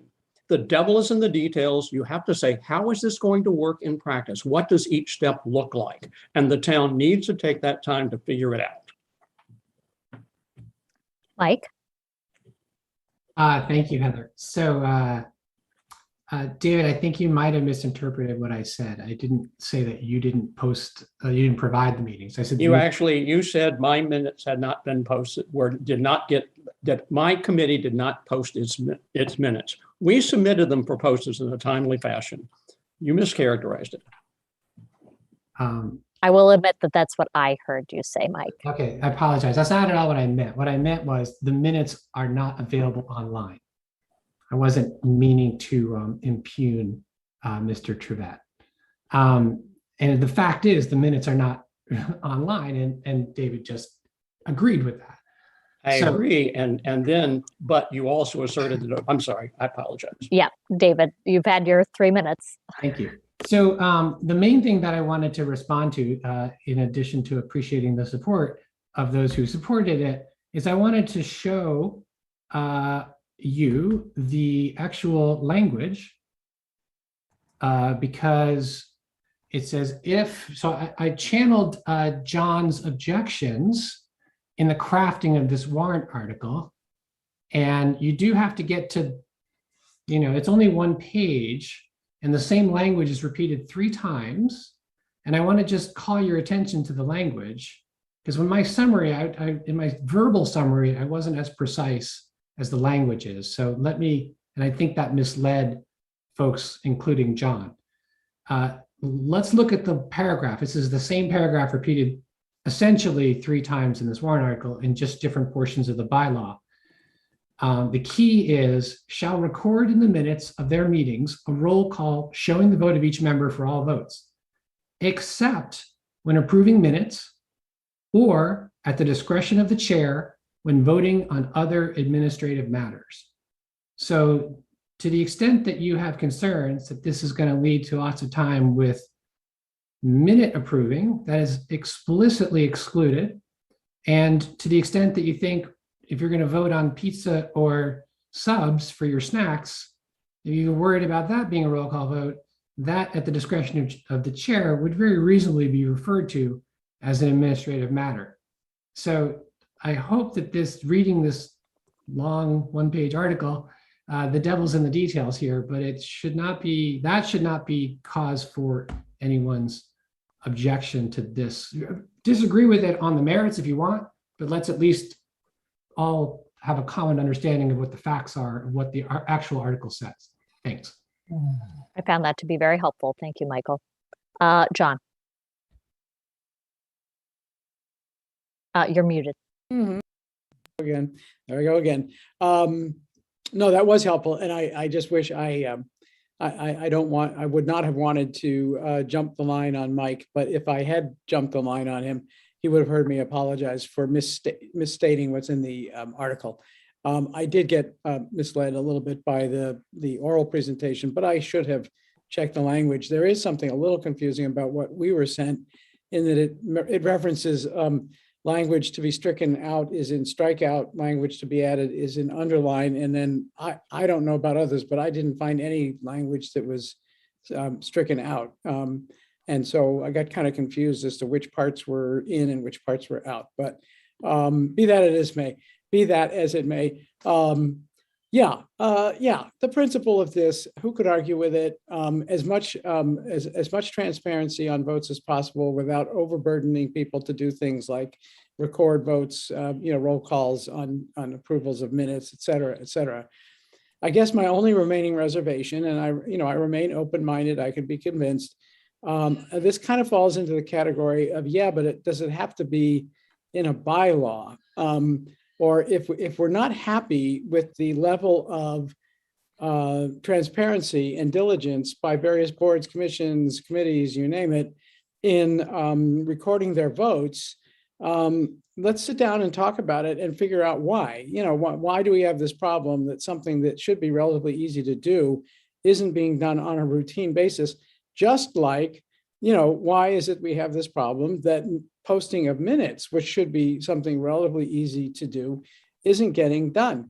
Because it could turn out this is not so much a problem of we need more laws, or as a problem of we need more staff, or we need more understanding of what it really requires to serve on one of these boards, commissions, and committees. And we need to think of alternative solutions for how we can be as transparent as possible within the limits of the volunteer capacity of the town and the level of staffing that we've applied to these duties at town hall, period, end of sentence. Raul. Yeah, I gotta say, I joined Miriam in not quite understanding why this is so complicated. I think either we as a community, and clearly the select board does, maybe some of that's just because we have to follow the rules that are set forth for us by the state. But if we care about accountability and transparency, and as we heard earlier with the other warrant articles, access, then we orient ourselves around those principles. So to the extent that we are not yet, living up to the spirit of past warrant articles, well, that's a failure on our part to not reorient ourselves to what we're hearing from the community and from town meeting, saying we want more transparency, more accountability, and now, yes, more access. So we've got to figure that out now. Town meeting and the community needs to understand that comes with trade-offs, right? And so if we need to increase staffing levels here, that might mean decreasing something else somewhere else, right? It is pie in this sense, right? And so we've, a slice here means one less slice over there, but these are the kinds of conversations that I think This is why it's so important to have the financial conversations alongside, these principled conversations at town meeting, so that when town meeting speaks, implicit in that is that they're asking us to make the requisite financial resource staffing commitments to actually make this happen.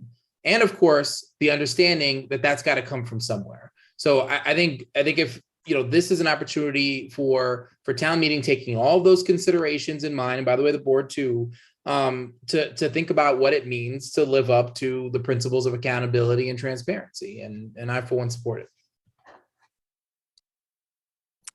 We won't be voting tonight, but we will be voting at another meeting. Thank you very much, Mike, for your presentation. Thanks, everyone. Good night. Excellent. Next on our agenda is composting, warrant article 17. I believe Paul and Douglas will be presenting.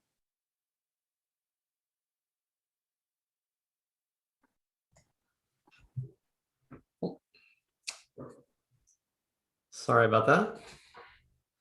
Paul, are you here? Yes, I'm here. It cut out when I got promoted to panelist. Oh, sorry. Awesome. So let me see if I can share my screen. Okay, so we are submitting a warrant article about the Brookline zero waste framework. As you may or may not be aware, the DPW and the Solid Waste Advisory Committee recently issued the draft of their zero waste framework. And what the zero waste framework proposes is to reduce the actually what they call divert. So 70% of all the trash that the town generates by 2030. I mean, this is a international initiative by a lot of different communities around the world. And when we saw that, Doug and I, we were, very, very excited that the town of Brookline was thinking about joining in this initiative. As you probably all know, solid waste trash is a big environmental issue. It has implications on climate change, and we thought that was great. As we looked more carefully at this sort of draft framework, we noticed one thing, which was they sort of divided their plan into 3 phases, sort of the first 3 years, the next 3 years, and then like finally 10 years out. And there's some 20 initiatives, but one initiative, which is implement mandatory composting, would contribute 80% of this goal. That's based on estimates from EPA, from other communities. And so our first question when we read this is great. Why are we waiting until 2027 to do this if this one thing can get us 80% of the way using composting? And the not knowing very much about it, we thought, well, there's probably other issues. Maybe there are obstacles, or maybe there's things that need to be evaluated. But we were noticing in the plan that they don't really even start thinking about this until, I think 2025 or 2026. And so we thought that it would be good if the town were to sponsor an initiative to actually look into this and see if we could in fact do this earlier, or if it really would take 7 years, 6, 7 years to implement, to map out why it would take that long, because maybe it's a resource issue. I mean, we've had some discussions with SWAC and DPW, and they mentioned how DPW feels they need to have a zero waste manager, administrator. Well, that's great. If that's what they need, then it should be in the budget, and we should be starting to make a case for why it's important. So so basically, we're just asking something very simple. It's as it is, it's a zero cost proposal. I mean, we urge SWAC to research expanding the town's recycling program to include all compostable organic waste. And, when we say SWAC, that's we put in SWAC because Doug and I are sort of newbies to this, and we figure Solid Waste Advisory Committee, they would be the people who would naturally want to research this. But it could be a SWAC-led subcommittee or a task force, or maybe it actually belongs to some other part of the town. But we think that somebody should go and look at this. I mean, there are the research would be, there are models that are in use right now all around the world and across the country that in communities of all sizes. Some cost more, some cost less, some, so there are, someone should actually go and look at that. People mentioned that there may be regulations or bylaws that would need change. Well, we should go and find out what they are, so that if that in fact has happened, that can get onto agenda. And again, maybe there's more budget that needs to be allocated to DPW or SWAC or more staff. Again, I think that's the sort of thing that also takes time, and it would be really great to upfront identify all of those things. And so that's basically what we are asking for. That we think that in the town there's significant interest in composting and significant expertise, and so I think this is something that we can really all get behind. That's essentially it. I don't know, Doug, do you wish to add anything to that?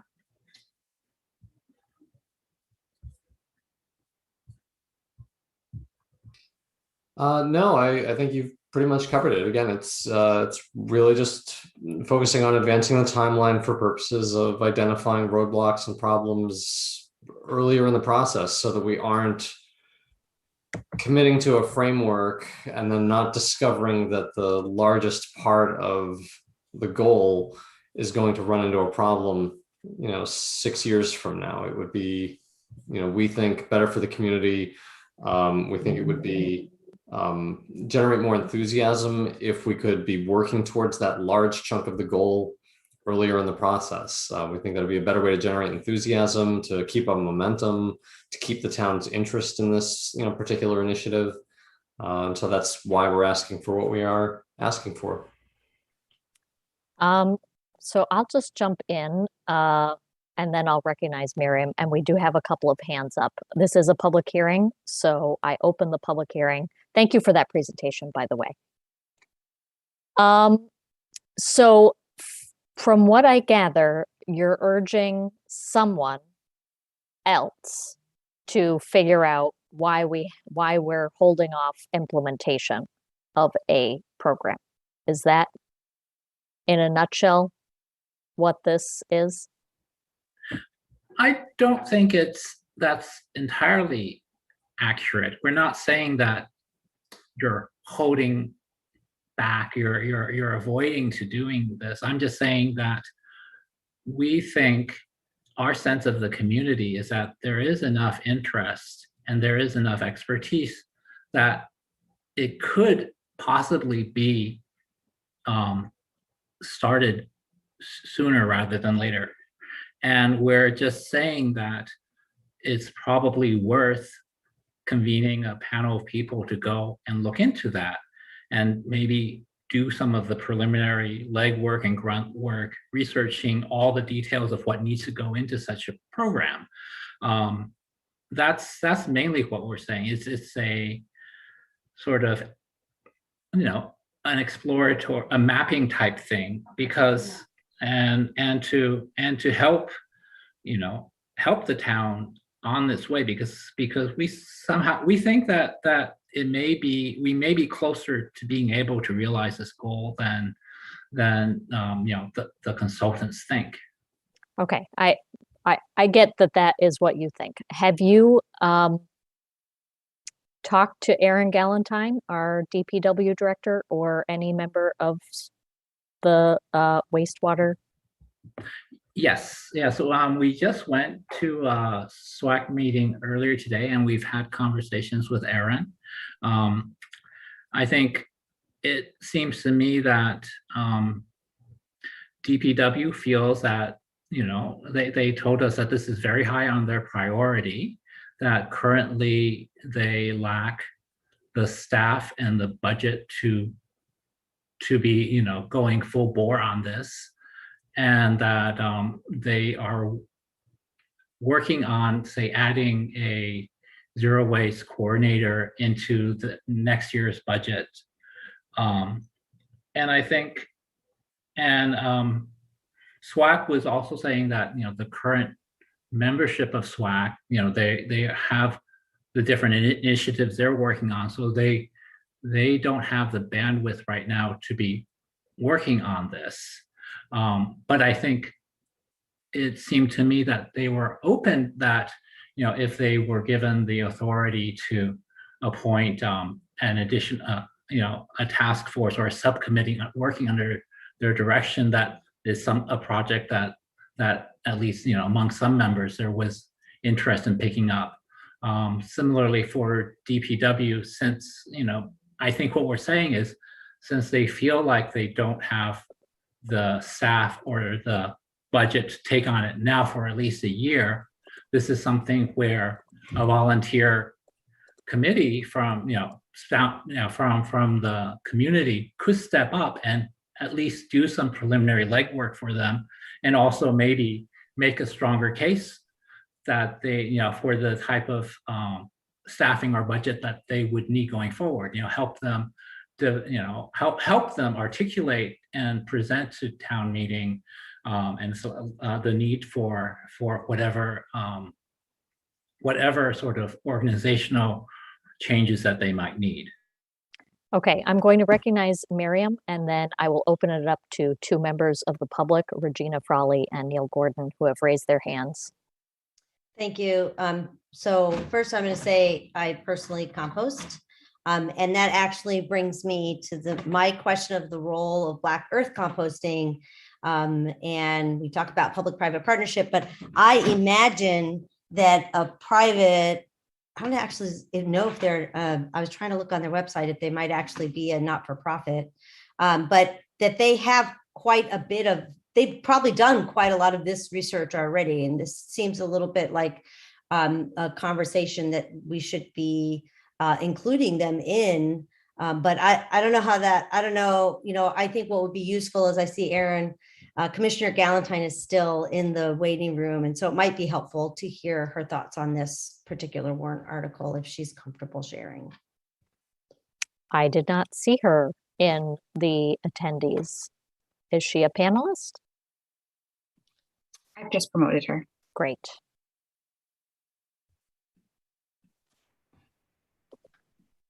And then we will get to public comment.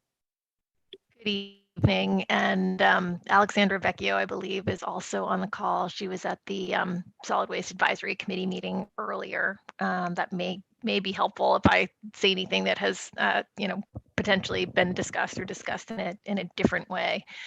So this is a little tough. Public Works is in full support of expanding the organic collection as outlined in our zero waste framework. And I kind of want to back up and say this framework was established so that the Solid Waste Advisory Committee and the Department of Public Works could work together in a public forum and establish long-term goals on how we could work together and really move the needle in terms of environmentally responsible and sustainable waste management for the community.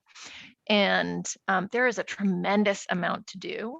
That staff is currently overstressed and overtaxed with the existing workload. And that's one reason why we just lost the assistant recycling coordinator. So there is a lot of work for us to do in terms of fortifying this division to be able to manage the work that we have now and position ourselves for success going forward. So while I remain very committed to this, we made the commitment this year to work, and this was before we had some staffing challenges, but to look at full composting in all the schools. This is a huge initiative with tremendous support from Mothers Out Front. Alexandra Vecchio, our Director of Parks and Open Space, has stepped up to be like in and part of the community engagement, helping us with our climate initiatives. Kevin Johnson is part of this, Ed Gilbert as well. There is a tremendous amount of staff time going into trying to just get this off the ground. And we think this is part of the big picture vision of going to increased recycling. And we are not positioned or ready at this point to go right to mandatory recycling because we don't have the staff. We don't have the staff to support that. We need to increase staff so we can oversee and implement the program, backfill vacancies.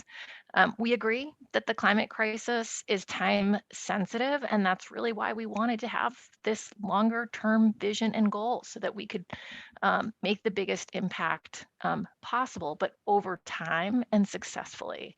And I worry about Public Works or the town being put in a position where they can't implement something successfully. Mandatory recycling across all of our households, wonderful goal, tremendous initiative. And we want to be sure that we're positioned for success with that. My preference would be working with Mothers Out Front, SWAC, other organizations to try to get more voluntary composting. Let's bolster that program. Let's get more grants. Let's figure out how to get more composters out there so that at the point in time where we're really talking about mandatory recycling, we're not talking about trying to convert 90-something% of residents' behavior. We've already been doing that slowly. And so the conversion will hopefully be more successful. We're working on the schools, as I mentioned, we're thinking about other town grounds, but we're also looking at updating the hauler licensing, producer responsibility, which is huge in terms of trash that we have in our waste stream, and engaging in advocacy at the state level for sound and sustainable solid waste management policies. So we think this is important.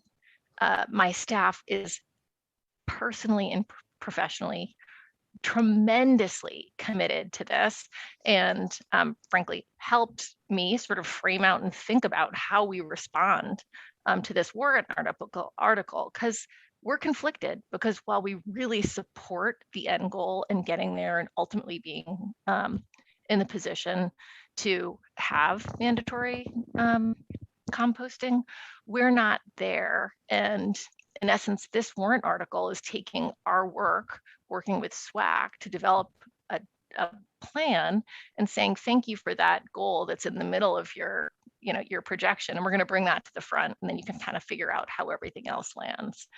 And it's kind of a hard way to plan your work and how you're going to be able to support those initiatives. So I'm conflicted. I think it's coming from a great place, and there is a lot of work to be done, and I'm just worried about our ability to do it successfully. Thank you, Erin. Raul has his hand up, but okay, I really want to get to the members of the public. So Regina first, and then Neil Gordon.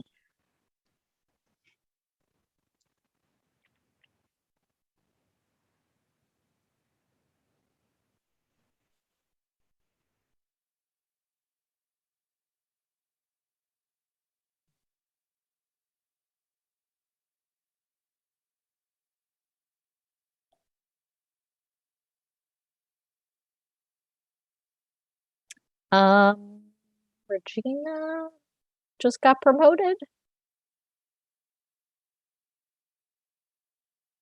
There we go. Regina, did you want to make a statement? You'll have 3 minutes. This is some of the problems with Zooming, by the way. It's technological and I don't control it. It takes its own journey. Anyway, yes, who wouldn't want to compost? I'm not even sure I know anybody who wouldn't want to, but those bins are expensive. Erin made reference to maybe getting more grants, but I don't care how you get it. You should be distributing those freely. You certainly shouldn't punish anybody in Brookline if they don't have that bin because of economic challenges. So I think the real goal should be to find a way to get those bins, drop one off at my house for free. I eat a lot of fresh food, so I'd be happy to do it and have plenty of leaves to mix in there to make wonderful loam. So please know that mandatory, even though that's down the road, it's completely unjust unless everybody is given the means of being able to do it. And then there'll be people who are elderly who cannot do it because they can't lift things, they can't pull the barrels, etc. There shouldn't be a black and white kind of approach to this. It has to have a gray area in there. Thank you. Neil Gordon? Yeah, thank you. I'm still Neil Gordon, Precinct 1 Town Meeting member of the Advisory Committee. There's no question that Erin Galentine and her entire staff work hard. And we know they're stressed and we know they have a lot on their plate. But I want to say this. I'm not a co-petitioner of this warrant article, but I have my fingerprints on it. The petitioners reached out to me in the drafting process. And the original draft was, which I don't remember specifically, was much more of a mandate than what's now in the warrant. What's printed in the warrant is a resolution to urge some research and to urge a report. And what I said to the petitioners at the time, set some dates, and if the dates are too tight, it's easy to extend them by amendment. If this can't be done in 6 months and can't be done in a year, and there's a more appropriate date, then suggest an amendment, push it out, 6 months each, one town meeting cycle. We didn't talk about specifics, but it is urging a study, and it asks town meeting to set a priority for this particular program, right? And I think if town meeting weighs in, it sets their expectations in a reasonable way. As I said, it urges research and a plan. And if the timetable is too tight, we've done this before. My warrant articles as well. We put a date in and we have a discussion and it's too tight and we amend it to some further future date. That's part of the discussion. It's as printed in the warrant. I don't think that this is something that town meeting needs to defer or not take up this way. It only asks for urges, right? Research and report. And if that research concludes that this has to wait 25 years because everything else is of a higher priority, then report it accordingly. But I'm not seeing the flaw in the article, and I support it. And I appreciate your time. As I said, I don't doubt, and I'll end where I started. I don't doubt at all the full plate of the staff, right? Not a bit. And I'm really not, from my point of view, trying to add more, right, or wedge this in somewhere else. I'm only saying that we urge consideration, and I think it deserves that. And I thank you for your time. Any other members of the public want to be heard? Seeing none, I will call on Raul and then recognize Bernard. Sure. Thanks, Heather. Yeah, this is, I think, so it's interesting. I essentially agree with the analysis that we just heard from Neil Gordon, but completely disagree with the conclusion. My conclusion is that because of the way that the article is written, that it has that it's sort of doomed to be ignored. And so I think if there was a strong article that said, that either somehow altered a bylaw or gave strong direction from town meeting that this will be prioritized over other things that DPWs do. I'm not saying that's a good idea, but at the very least, if that passed, we would understand that was the will of the community, was to move us forward much more quickly than we currently are, and to prioritize composting in a way that we haven't before. But what we have before us isn't that specific. It's not particularly enforceable, and it doesn't provide strong direction. In fact, the way it's written, almost everybody in town meeting could vote for it, right?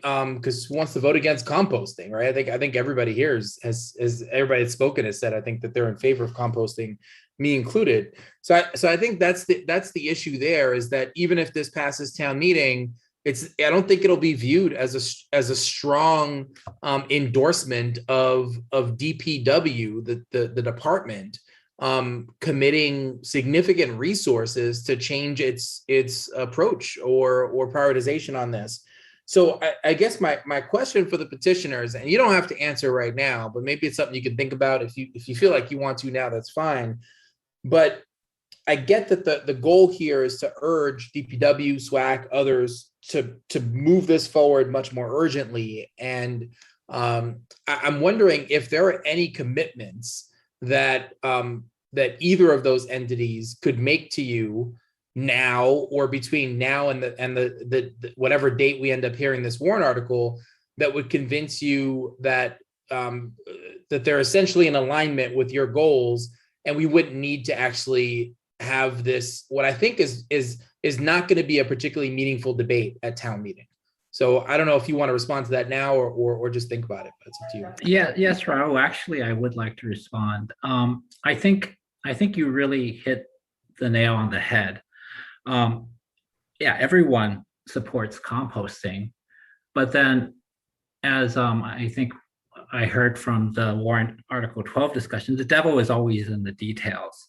And so, as long as this framework just says, oh yeah, 5 years from now, we will have composting, everyone is supporting it.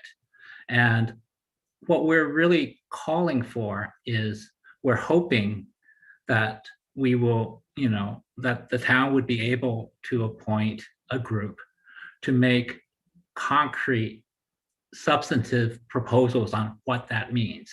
I mean, there are so many models. I mean, even today I've heard things, oh, well, maybe we can give free green buckets to everyone who asks for it. Or maybe, I've heard things that maybe we should build a anaerobic digester, or maybe we should implement, what Hamilton, Massachusetts does, where, people who don't put out their compost bin don't get their trash picked up. I mean, there are a lot of different models that work for a lot of different communities. And I think until there's something concrete, people can't vote for it. So our hope is that, in 6 month time at the next town meeting, there would be recommendations. Here are 3 models that work, we think will work really well. And then you can have a substantive vote saying, yes, the town is behind model number 2, and because we realize that it's going to take 3 more members of DPW plus a fleet of trucks, we are going to look into raising that money somehow through another assessment or grants, or I don't know. But I think part of it is that it's not a issue about whether composting will get you to 0. In fact, it's the only thing that's going to get you. That's 80% of the plan. That's why countries mandate composting. And so, but we can't get behind a plan if there isn't a plan. And so the idea, at least here, is to make those choices concrete so that we can have a real discussion and a real chance of actually getting something in place. I see from Devin that we're going long on this. Is that what you're about to say, Heather? Well, yes, we're almost at a half hour on this warrant article, and Bernard and John have their hands up. I have more to say. So if we can try to move things along, Bernard first and then John. If I could just Sure. to finish very quickly, I wonder aloud, and again, we're not going to vote on this tonight, so we have an opportunity to think about this as a board. If we as a board can't, if either A, we can direct, if we're so inclined, direct SWAC, let's say, to engage in this kind of investigation, or alternatively, if we think it makes sense to put some resources toward a consultant to do the kind of work that's being requested. Again, I don't expect anybody to respond to that right now, but just another consideration. If we want to move this forward, but we think this is the wrong way to do it, then maybe we can come up with some alternative. That's it. Bernard, and then John. You're muted, Bernard.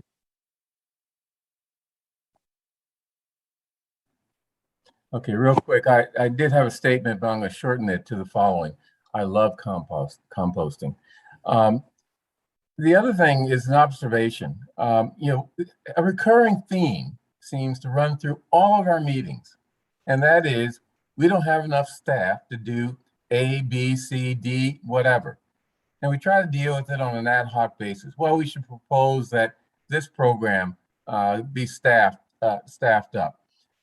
I think at some point, we're going to have, this town is going to have to, and this is sort of directed at Mel, sorry, Mel, have to come up with a plan to fully staff the town. We're operating on sort of a small government model that's just not working, given all the things that the town is demanding that we do. Maybe we should tell the town these things aren't possible because our small government model is more important than them. But we have to really deal with this because it comes up in every single aspect of town government. We don't have staff to do this. We don't have staff to do that, and we got to really, at some point, address that problem, or just give up, trying to do things that our residents want. John, and then I have some comments to make. Yeah, first of all, I want to say that I think the presentations of this article have been very good. I really appreciate them. And I also, as Miriam said, big fan of composting, but more than that, this household uses black earth composting, just like Miriam's household does.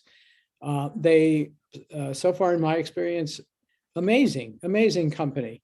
Extremely reliable, always show up on the day that they said they would show up, always show up at almost exactly the same time every Thursday. You call them the night before and you say, we're running low on bags, and sure enough, they drop off some more bags for you with the next day's delivery. It's a great company. I don't know what their capacity to expand beyond their current customer base in Brookline is. But one of the approaches that might actually, recognize our limited capacity in terms of our town hall staff, one of the approaches that might work for Brookline is to figure out how we can maximize the expansion of private compost pickup services in Brookline, in areas, where all it would take is for every house on the block to be using black earth instead of, every 10th house on the block. So maybe there is kind of a private partnership solution to this. And I also think one quick idea, just throw out there, yes, there are going to be people who say, I can't really afford the cost of something like a black earth pickup every week. And I think we got to figure out how to find some money, and I don't mean find it like just under the mattress, but unless I'm completely crazy, I think you could do something with water rates to fund a subsidized program for people to have a compost pickup at their house every week, because if it doesn't go into composting, it usually goes down the kitchen sink disposal and into the water, stream, and that's not a good thing. And so, there's kind of a logical connection between water and sewer rates and subsidizing compost pickup. That's my idea for now on this one. So I have some thoughts about this. I'm very troubled because I see that our staff has been working on this issue and there is a plan in place. I also share Bernard's thoughts regarding our constraints on the budget. For people who may not understand, the way Massachusetts government works at the local level, we can only raise taxes up to 2.5% per year, the levy, in addition to new growth, which is sometimes we have a good year and sometimes we don't. So we are constantly falling behind with the expenses that we need to fund every year. And so trying to establish new positions that come with salary and benefits is very difficult. I worked on an override to get the sustainability director position fully funded. That was 10 years in the making. So trying to get new staff positions takes years. And it requires overrides because we just do not have the luxury of raising taxes to pay for all of the positions that we would want every year. What troubles me about this warrant article is that it feels, and I could be wrong, it feels like it's asking other people to do some work. I would like a warrant article that actually proposes, how do we do this? I'm less inclined to support a warrant article that says, I think this is a good idea. I don't know how to do it, but these other people might be able to figure it out. That's what it feels like is being presented. I could be wrong. I think you are mistaken there. We're not asking the DPW to do any work. We're not even asking the current members of SWAC to do any work. We're saying that we believe in the community, there are people who are willing to volunteer their expertise in this matter in order to come up with very concrete plans that that you could be paying a consultant for, that you could use. And if it's a bad plan, you don't have to use it. But I believe that there is the expertise that you can have that. And I don't really see why having citizen volunteers to give you work is making more work for staff. I mean, I think this is in a sense giving you, high quality, a very expensive expertise for nothing. And so I do not understand your concerns in that matter. Do you have a list of these people? I believe that if it comes up, it can be collected, because I believe that is in the community. So the way that things work on our end, let's say that this warrant article passes, then it's on the select board to, I guess, appoint this committee, and then maybe staff it, maybe not, and then oversee the appointments, the recruitment. From time to time, the select board is required to do that because a warrant article asks us to appoint a body, and we have to interview, we have to recruit. It takes up a lot of our time. So it would actually make it that much better if you could come up with a list of the people that you'd like to see on this body, because again, the devil is in the details. It's all fine and good to say that those people exist. It will make work for us to have to recruit them. Okay, so you're saying that your suggestion to us is, by the time it's presented to town meeting, to add to the warrant article a proposed list of a committee that we feel would be willing and capable of examining these alternatives. You'll have to check with the moderator to see whether or not she'll allow that scope change, but I would be prepared, if I were you, to recruit members, because that question will be asked. Who is in charge of appointment and recruitment, and who's going to serve? I think, okay, we can do that. Great. Any other comments by select board members? I will close the public hearing. Thank you very much. I realize that this has gone on very late.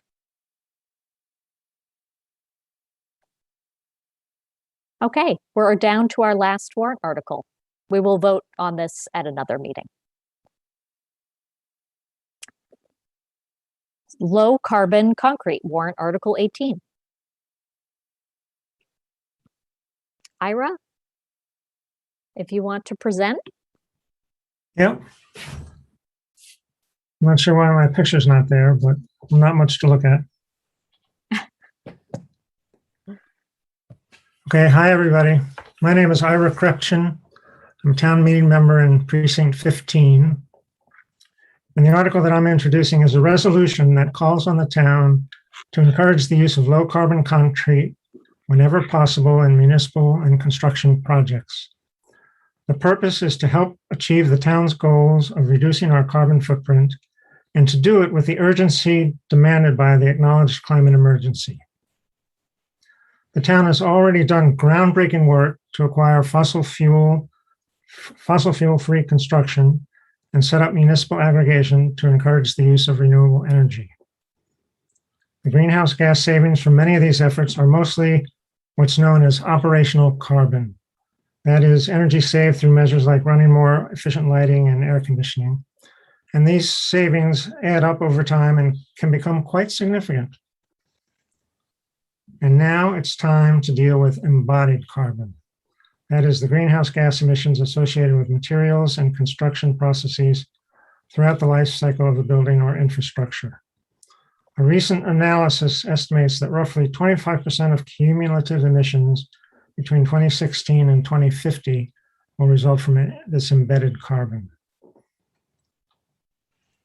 And as equipment gets more efficient, embodied carbon ends up growing to an even greater percentage of greenhouse gas emissions. But there's a lot of variability around the country in that regard. And a recent MIT study found that already strict energy codes in New England and California could limit further operational reductions, and measures to embrace embodied emissions would be the most impactful. So now enter concrete. Its weight and prevalence usually make concrete the biggest source of embodied carbon in virtually any project. And 10 million tons per year are produced. In each ton of concrete is accompanied by a ton of CO2 that's also generated, and added together, it amounts to about 7 to 10% of worldwide greenhouse gas emissions. It's a huge amount. So how is all that greenhouse gas generated?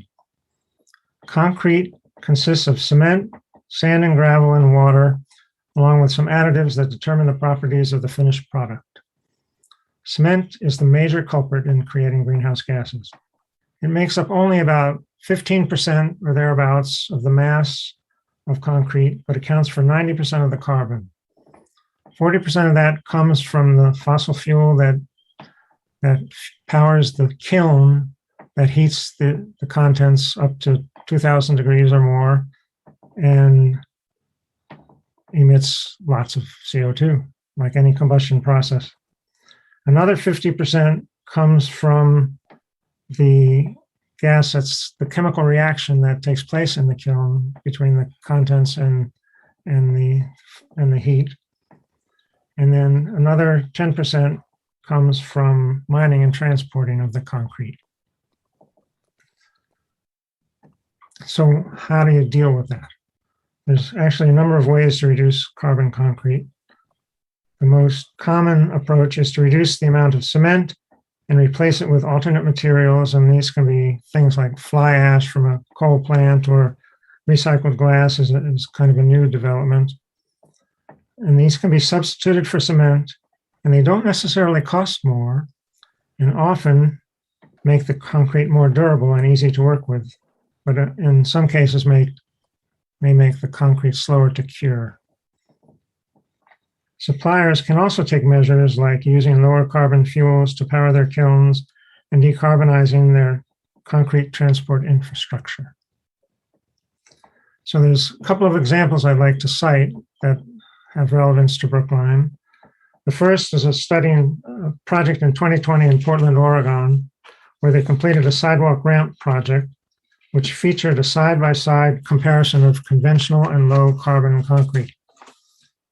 As a preliminary step, they required third-party verified product-specific environmental product declarations for any mix substituted for the approval of the city's pre-approval list. The use of these EPDs, which is what they're called, is growing in green purchasing programs everywhere, and products with an EPD can earn points for LEED certification. So that was the first step in the Portland, Oregon project. And when they installed side-by-side conventional and low carbon concrete, and found the concrete was just as workable as conventional concrete. Its cost was actually neutral or less than conventional concrete. It reduced carbon by 23 to 34%, depending on the mixture that was used, and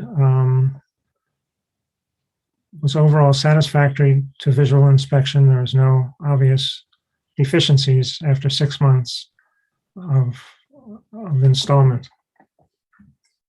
So it's not just sidewalks. I also had occasion to speak with Jeremy Gregory, who's the director of MIT's Climate Consortium and was formerly director of MIT's Sustainable Concrete Hub, they call it. He lives in Arlington, Mass. And as a volunteer, he worked with Arlington Sustainability Commission to basically work on the new high school that Arlington has been building. And the Sustainability Commission was focused on things like more efficient heat pumps and lighting and so on. And he, nothing wrong with that stuff, but he also convinced them to go for low carbon concrete and ended up with 30% reduction in carbon concrete for 6 different applications in the school. So you've got about 1 minute remaining. Okay.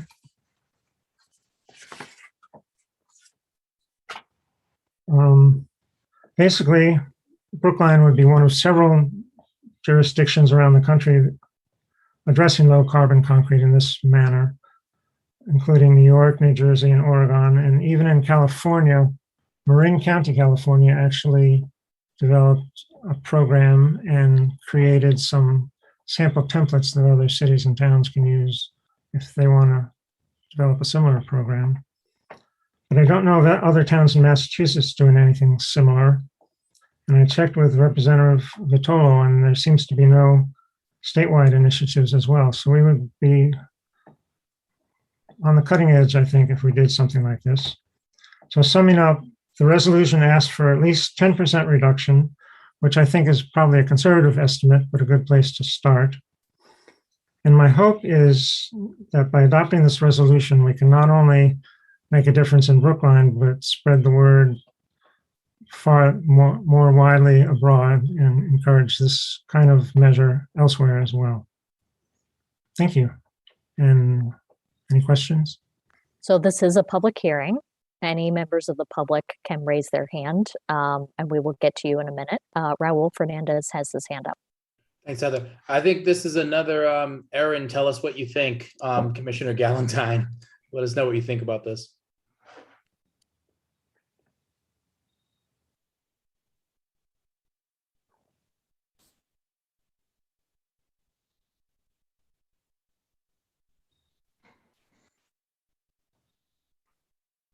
And team here. Yeah.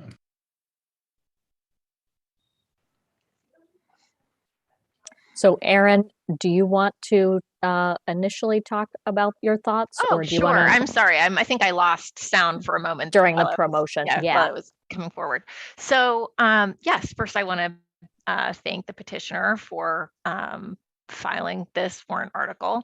And we have been doing some, we've been thinking about this and our role. And actually, I think what I'd like to do is I have both Robert King, our Director of Engineering and Transportation, and Kevin Johnson, Director of Highway and Sanitation, our Operations our Deputy Commissioner of Operations here that both deal with concrete, one sort of on the capital project side, and the other side is really on our kind of repair, maintenance, and sort of medium-sized repair initiatives. So very quickly, I'd like to sort of first go to Rob and have him share with you what we're thinking.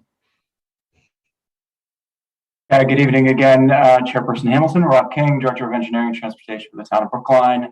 I'll be brief. I know the time is late, so I think my comments here tonight would be, I've had numerous conversations with Aaron, with Kevin Johnson, with Alexandra Vecchio about sustainability issues. These are critical to town meeting members, the community, DPW. This is a pretty simple one, right? We can source the material. We can install it safely. We can install it so that it meets accessibility needs. And we can work to deliver on some of the town goals. And at the end of the day, if it works, great. We have a test point. If it doesn't work, it's okay to fail. We try something new. But at this point in time, and I'll let Kevin speak to this a little bit more, we've already sourced a material for the concrete at a higher level than what this warrant article would request. And we're looking forward to testing it, hopefully before this season closes out, so that we have a place that we can see how it holds up over winter and multiple seasons. And with that, I'll turn it over to Kevin. Thank you. Yeah, once this warrant article presented to us, I did some research, and with our present vendors, they are currently making some different batches for low carbon concrete. The one suggested, which I liked, is 16% of fly ash, or would be reducing it by 16%, a little bit more than what the warrant article is asking for. So, and price cost is about the same as what we're paying now per yard. So, and like Rob King says, my goal is to do a stretch of sidewalk that in the same area, so that we can see both our standard spec now versus this new concrete, low carbon concrete, and see how it reacts throughout the winter. Excellent. Any Great. comments by select board members? Otherwise, I have promoted Lisa Cunningham. We'll get to you in a minute, Miriam. Lisa, if you want to unmute, you have 3 minutes. Hi, everybody. I'm sorry my camera doesn't work on this computer. Can you hear me okay? Yes, we can. Yep. Great. Thank you. It was great to hear the comments from actually, I can't find who it was, but the first, Robert, thank you for your comments. And I didn't hear all of Kevin's comments, but it sounds like you guys have already worked hard on this. I have one question and one comment. Ira, does this warrant article, and I have been working back and forth with Ira as well, my fellow precinct 15 town meeting member. Ira, does this warrant article address buildings as well? Yes, it does. Okay, great. Well, I'd like to speak to the buildings part of it. Buildings account for at least 39% of our global carbon emissions on an annual basis, far greater actually in Brookline, more like 2/3 of our carbon emissions, and at least 1/4 of these emissions result from embodied carbon. And the biggest portion of these are from concrete. And as others have commented, we can achieve in buildings a 14 to 33% carbon reduction by using low carbon concrete at a no cost premium or at a possible cost reduction in some cases. RMI, which I also work closely with on a statewide building electrification program, just released a report in August of 2021. It's called Reducing Embodied Carbon in Buildings, Low Cost, High Value Opportunities. And Stanska, who is a major builder and developer, gave a presentation about reducing their embodied carbon in concrete, in rebar, which is a structural steel component, in insulation and other materials. But really concrete is a big driver of carbon emissions in buildings. And this is an incredibly important warrant article. And I really urge the select board to support this warrant article. And also thanks to the town for being out front on researching this and looking into this for paving options. Great. Thank you very much for that public comment. Devin, any other members of the public? I don't see any raising their hand. 10 attendees and no one has used the hand raise or Q&A feature to indicate they'd like to make a comment. Okay. Any members of the select board? I know that this is starting to become a huge topic during the school building committee designs and whatnot. So thank you, Ira, for bringing this issue forward. Raul. Yeah, I think the big distinction between sidewalks and buildings is, of course, issues related to safety, and I imagine none of this would be approved if we didn't feel that whether it's us building a building or someone else building one in Brookline, that it wouldn't be done in a completely safe way with just some other mix of concrete. So that's it. I just wanted to flag that, but I'm sure we wouldn't be approving anything that would be any less safe than what we approved today, right? That's right. I mean, that's a good point. That's why the construction industry is so slow to change because of the potential catastrophe if they make the wrong choice. But these are products that are well tested and subject to accelerated testing, and nobody's going to risk catastrophe. So Ira, forgive me, it's getting late and it's getting hard for me to focus and remember things that were just said. What our staff just described about a test case, is that contemplated in your warrant article, or is this kind of like a all systems go as soon as the warrant article passes? Is there room for, finding out whether or not this works for us? Absolutely. Okay, great. Any, I see Lisa has her hand up again.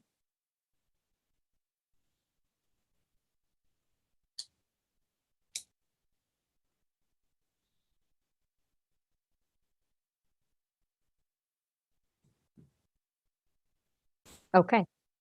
Lisa, did you want to make another comment?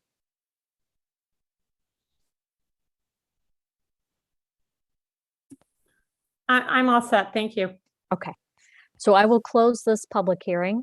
We will probably vote at another meeting, and I really thank the petitioner. If there are no other comments or questions by select board members. Seeing none, I really appreciate the staff, especially for staying for this late hour. It really helps inform our position to know what you all think when a warrant article pertains to your field of expertise is presented to us. I believe that's all of our agenda. So we're going to adjourn 2 minutes before 10. Right. Thank you. And don't forget, special town meeting next week, Tuesday. Thanks, everybody. Everybody. Thank you, Chair Hamilton.